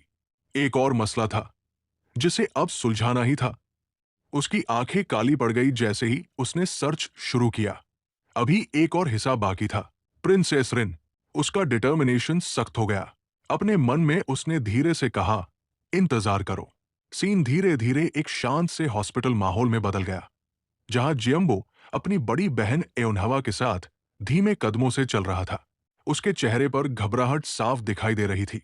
चलते चलते उसने एओन्हवा से कहा कि अगर उसकी कोई विश हो, कोई काम जो वो करना चाहती हो, तो उसे बता दे, क्योंकि वो हर हाल में उसकी हर ख्वाहिश पूरी करेगा। एओन्हवा ने उसकी बात ध्यान से सुनी और बहुत नरमी से माना कि सच में एक चीज है जो वो करना चाहती है। दोनों हॉस्पिटल के गार्डन में घूमते हुए इस बारे में बात करते रहे। इसी दौरान एओन्हवा ने उसे उस इंडस्ट्रियल एक्सीडेंट वाली बात बताई और यह सुनकर जियम्बो एकदम हैरान रह गया। वो इंडस्ट्रियल एक्सीडेंट शब्द को बार बार दोहराता रहा, जैसे उसे समझ ही नहीं आ रहा हो कि उसकी बहन की बीमारी का इस तरह के हादसे से क्या कनेक्शन हो सकता है। एओन्हवा ने समझाना शुरू किया कि कुछ दिन पहले उसके दफ्तर के सहकर्मी उसे हॉस्पिटल में मिलने आए थे और उनके जाने के बाद जनरल मैनेजर आया था। नरेशन वही पीछे के मोमेंट में लौट गया। एओन्हवा बैठी थी और मैनेजर ने उसके सामने कुछ पेपर्स रखे। उसने कहा कि कंपनी के इंटरनल रूल्स के हिसाब से वो यूनहा को इतने लंबे समय तक सिक लीव नहीं दे सकते और उसकी लगातार अनुपस्थिति की वजह से बाकी एम्प्लॉइज पर एक्स्ट्रा लोड पड़ रहा है। मैनेजर ने सिगरेट जलाते हुए ये भी कहा कि उसे लगता है एओन्हवा के लिए बेहतर होगा कि वो ट्रीटमेंट पर फोकस करे और बाकी लोग अपने वर्कलोड को मैनेज कर सकें, इसलिए रिजाइन करना ही सही ऑप्शन है। उसने ये वादा भी किया कि सेवरेंस पे से लेकर रिमेनिंग सैलरी तक सब कुछ वो जल्दी प्रोसेस करा देगा। एओन्हवा घबरा गई और कहा कि उसे सोचने के लिए थोड़ा टाइम चाहिए। मैनेजर ने हल्की सी स्मर्क के साथ स्मोक का रिंग उड़ाया और बोला कि हाँ, आज सोचकर उसे कल कांटेक्ट कर दे, वो खुद रिजाइन लेटर लेने आ जाएगा। एओन्हवा ने हिचकिचाते हुए पूछा कि शायद ये मामला थोड़ा लंबा चले, क्योंकि उसे शक है कि उसकी बीमारी इंडस्ट्रियल एक्सीडेंट भी हो सकती है। ये सुनते ही मैनेजर ने गुस्से में मेज पर हाथ पटका और जोर से इंडस्ट्रियल एक्सीडेंट दोहराया। फिर वो खड़ा हुआ और एक लंबा लेक्चरिंग मोड वाला स्पीच देने लगा कि जब लोग बहुत बीमार पड़ते हैं तो उनका मेंटल स्टेट कमजोर हो जाता है और वो सेल्फ ब्लेम करते हैं, सोचते हैं कि उन्हें ये सब क्यों हुआ। पर ऐसी हालत में किसी बाहरी वजह को जिम्मेदार ठहराना और कंपनी को ब्लेम करना सेल्फिशनेस है, क्योंकि इससे कंपनी और सहकर्मी दोनों को नुकसान होता है। उसने कहा कि कंपनी तो पहले से ही उसकी सिचुएशन को अकोमोडेट करने की कोशिश कर रही है और उसका ऐसा एटीट्यूड काफी डिसअपॉइंटिंग है। वो बार बार मेज पर हाथ मारता रहा और कहता रहा कि सिक लीव खत्म होते ही एब्सेंस अनऑथराइज्ड मानी जाती है, जिससे डिसिप्लिनरी एक्शन और बाद में डिसमिसल भी हो सकता है। फिर उसने एओन्हवा को फॉर्मल टोन में संबोधित करते हुए कहा, मिस चियो यूनहा, कृपया एक समझदारी भरा फैसला लें। नरेशन वापस प्रेजेंट में लौट आया। एओन्हवा ने जियम्बो को पूरी बात बताते हुए कहा कि उस दिन के बाद से कंपनी रोज उसे कॉल कर रही है, ये पूछने के लिए कि उसने रेजिग्नेशन लेटर साइन किया या नहीं। और उसे ये बेहद अजीब लगता है, क्योंकि अगर कंपनी चाहती तो उसे अनऑथराइज्ड एब्सेंस पर खुद ही फायर कर सकती थी। ऐसा लग रहा था जैसे उन्हें उसके हाथों से रिजाइन कराना ही जरूरी हो। जियम्बो ने उसे याद दिलाया कि डॉक्टर ने साफ कहा था कि ल्यूकेमिया का कॉज कंफर्म नहीं किया जा सकता। एओनवा ने माना कि यह बात सही है, लेकिन उसने ये भी कहा कि जब तक वो जिंदा है, वो कम से कम कोशिश तो करना चाहती है कि इंडस्ट्रियल एक्सीडेंट का कनेक्शन प्रूव हो सके। चलते चलते वे दोनों एक बेंच तक आ पहुंचे और बैठ गए। एओनवा ने धीरे से कहा कि उसने पहले उसे उस सेविंग्स अकाउंट के बारे में बताया था, जिसमें वो उसके लिए पैसे जमा करती रही है। उसमें कुछ मिलियन वन पड़े हैं, और उसने पूछा कि क्या वो पैसा इंडस्ट्रियल एक्सीडेंट अप्रूवल के लिए इस्तेमाल कर सकती है। जियम्बो का गला सूख गया और उसने तुरंत कड़े शब्दों में मना कर दिया। उसने कहा कि वो पैसा उसकी बहन ने खास उसके लिए बचाया है। वो कभी अलाउ नहीं करेगा कि एउनवा यही पैसा अपनी लड़ाई में खर्च करे। एउनवा उसकी प्रतिक्रिया देखकर हल्के से मुस्कुरा दी और बोली कि ठीक है, फिर उसके पास कोई ऑप्शन नहीं बचता। लेकिन जियम्बो ने तुरंत कहा कि इंडस्ट्रियल एक्सीडेंट का सच वो खुद अपनी कमाई से प्रूव करेगा। अचानक उसके मन में एक रियलाइजेशन उठा। उसे फील हुआ कि कॉमिक्स के प्रोटैगनिस्ट्स भी ऐसे ही बदले जाते हैं। जब उन्हें कोई स्पेशल एबिलिटी या शक्ति मिलती है, तब रीडर्स साफ देख पाते हैं कि उनके अंदर एक मिशन की फीलिंग कैसे पैदा होती है। उसे वो क्लासिक लाइन याद आई, great power brings great responsibility, और ये कैसे किसी प्रोटैगनिस्ट का लाइफ गोल बन जाता है। फिर उसने अपने आप से कंपेयर किया। उसे लगा कि शायद लॉटोचन नाम की जो स्पेशल एबिलिटी उसे मिली है, वो इसी मोमेंट के लिए थी। उसे अपनी बकेट लिस्ट भी याद आई, खासकर वो फेमस मैंगो बिंगसू जिसकी कीमत 1,01,000 से भी ज्यादा थी। और उसने मन ही मन सोचा, हाँ, यही सही टाइम है। शाम ढलते ही माहौल बदल गया था। सीन आगे बढ़ा तो जियम्बो बड़े कॉन्फिडेंस के साथ लॉटोचन को बता रहा था कि वो दोनों मिलकर दुनिया बदलने वाले हैं। ये सुनकर लॉटोचन इतनी एक्साइटेड हो गया कि उसकी रिएक्शंस खुद ब खुद बाहर आ गई। उसके बाद जियम्बो अपने कंप्यूटर के सामने बैठ गया और तय किया कि सबसे पहले उसे किसी ऐसे लेबर अटॉर्नी को ढूंढना चाहिए जो इंडस्ट्रियल एक्सीडेंट्स में एक्सपर्ट हो। वो ये भी सोच रहा था कि साथ में किसी अच्छे लॉ फर्म से कंसल्टेशन लेना भी जरूरी होगा, क्योंकि वही उसे पता चलेगा कि पहला स्टेप क्या होना चाहिए। लेकिन जैसे ही उसने स्क्रीन पर नजर डाली, उसे एहसास हुआ कि सिस्टम प्रिंसेस रिन के अकाउंट से ऑटो लॉगिन होकर खुला हुआ है। ये देखकर वो चिढ़ गया और मन ही मन बड़बड़ाया कि अगर कोई दूसरा इंसान किसी और का पीसी इस्तेमाल करे, तो कम से कम ऑटो लॉगिन तो अनचेक कर ही देना चाहिए। वो लॉग आउट करने ही वाला था कि तभी उसे एक मैसेज दिखा जो प्रिंसेस रिन को भेजा गया था। उसमें लिखा था कि जेहेगन 500 मिलियन कैश लेकर आ रहा है। 500 मिलियन कैश लिखे शब्दों पर उसका दिमाग एकदम जम गया। पीसी लॉगिन नोटिफिकेशन के बाद प्रिंसेस रिन ने वो चैट डिलीट कर दी थी और लॉग आउट हो गई थी। उसका दिमाग तेजी से घूमने लगा और सोचते सोचते उसे एक और बात समझ आई। प्रिंसेस रिन उसकी अलमारी से उसका पूरा 500 मिलियन वन लेकर गायब हो चुकी थी। वो अंदर ही अंदर प्रिंसेस रिन को कोसने लगा और सोचा कि अब वो जहां भी हो, बस रुके, वो उससे हिसाब जरूर लेगा। इसके बाद कहानी दूसरे लोकेशन पर शिफ्ट होती है, जहां जिन और जून एक साथ बैठकर पी रहे थे। जून चुपचाप ड्रिंक कर रहा था, जबकि जिन का फ्रस्ट्रेशन बढ़ता जा रहा था। जिन अचानक फट पड़ा और बोला कि जून कम से कम कुछ तो बोले। क्या वो दोनों चियो फैटी के पैसे ऐसे ही छोड़ देने वाले हैं? जून भी गुस्से में चिल्लाया और कहा कि जिन चाहता क्या है वो करे। उसने जिन को याद दिलाया कि उन्हें दोनों को बुरी तरह पीटा गया था, और अगर वो आदमी सच में सीरियस होकर आता तो दोनों दो भी हो जाते। फिर भी पावर का फर्क साफ महसूस हुआ था। जिन अंदर ही अंदर मान भी रहा था कि जब एक बार दिमाग में डर बैठ जाता है तो आसानी से निकलता नहीं है। तभी जिन के फोन पर जियम्बो का मैसेज आया। उसने जून को बताया कि जियम फैटी, मतलब जियम्बो, ने बुलाया है और बोला है कि अभी तुरंत उसके घर आओ। जिन बड़बड़ाया कि जियम्बो एक बार हाथ चलाने की इजाजत क्या मिली, खुद को उनका बॉस समझने लगा है। लेकिन उसने ये भी कहा कि जियम्बो ने पैसे देने की बात की है तो जाना बनता है। दोनों तैयार होकर निकल पड़े। जब वो जियम्बो के घर पहुंचे तो उसकी लक्ष्युरी देखकर दोनों की आंखें फटी रह गई। जिन पूरी हैरानी से घूरते हुए बोला कि क्या ये सच में चियो फैट नहीं, चियो जियम्बो का घर है। उसने अंदाजा लगाया कि यहाँ का किराया भी कम से कम 20 मिलियन मंथली होगा। जू ने भी जोड़ा कि शायद किसी आइडल ने कहा था कि वो यहाँ रहता है। जियम्बो ने उनके रिएक्शंस पूरी तरह इग्नोर कर दिए और सीधे बोला कि घर को घूरना बंद करो और काम की बात पर आओ। दोनों को उसकी एटीट्यूड बुरी लगी और उन्होंने मन ही मन सोचा कि थोड़ा पैसा क्या आ गया, बंदा हवा में उड़ने लगा। जियम्बो ने बताया कि किसी ने उसका पैसा चोरी कर लिया है। ये सुनते ही जिन जोर जोर से हंसने लगा और उसे चिढ़ाते हुए बोला कि एक लड़की ने उसे लूट लिया, वो भी पूरा लूट, और फिर और ज्यादा हंसी में टूट पड़ा। जू ने जिन को झिड़का और बोला कि कम से कम माहौल समझो। जैसे ही दोनों ने जियम्बो के चेहरे पर गुस्सा बढ़ते देखा, जिन तुरंत घबरा गया और बोला कि वो हंस नहीं रहा था, वो एक्चुअली चिंता कर रहा था। जू ने जिन का मुंह दबाकर जियम्बो को समझाया कि वो उनके ऊपर फोकस न करे, उसे बस ये चाहिए कि वो दोनों जाकर उस औरत से उसका पैसा वापस ले आए। जियम्बो ने ये बात कंफर्म कर दी और कहा कि वो रिकवर्ड अमाउंट का 20% उन्हें देगा। जून ये सुनते ही खुश होकर उछल पड़ा। उसने कहा कि 20% तो उनकी स्पेशलिटी है और वो ये काम आराम से कर लेंगे। अंदर ही अंदर जून जैकपॉट का हिसाब लगा रहा था। अगर सिर्फ 10 मिलियन भी वापस मिले तो उनके हिस्से के 2 मिलियन पक्के। जिन ने तुरंत कहा कि दोस्ती इसी दिन काम आती है और जून ने लॉयल्टी की बात जोड़ दी। जियम्बो ने यह सुनकर सपाट चेहरे से कहा कि ना वो दोस्त है और ना लॉयल्टी की कोई बात है, उनका रिश्ता कुछ और है। जिन ने हंसकर उसे सेंसिटिव कहा और जून ने बोला कि रिश्ता क्या है ये बाद में तय कर लेंगे, पहले बताओ कितना रिकवर करना है। जियम्बो ने बिल्कुल साफ आवाज में जवाब दिया, 500 मिलियन।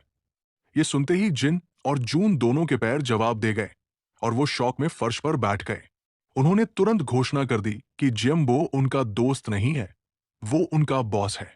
दोनों ने उसे पूरी निष्ठा की कसम खाने जैसी बातें की और उससे कोऑर्डिनेट्स मांग लिए ताकि वो तुरंत निकल सके। जिन ने भी अपनी लॉयल्टी अर्पित कर दी। जियम्बो ने अपने चश्मे को ठीक किया और बड़े शांत सेटिस्फैक्शन के साथ सोचा कि अब सारी चीजें क्रिस्टल क्लियर हो चुकी है। So guys, thank you so much इस वीडियो को एंड तक देखने के लिए। अगर आपको ये कंटेंट अच्छा लगा है तो प्लीज इसे लाइक करो और अपने फ्रेंड्स के साथ शेयर करना। और हाँ, अगर आप नेक्स्ट पार्ट मिस नहीं करना चाहते तो सब्सक्राइब बटन को हिट करके वो बेल आइकॉन जरूर प्रेस कर देना। मिलते हैं नेक्स्ट वीडियो में। बाय।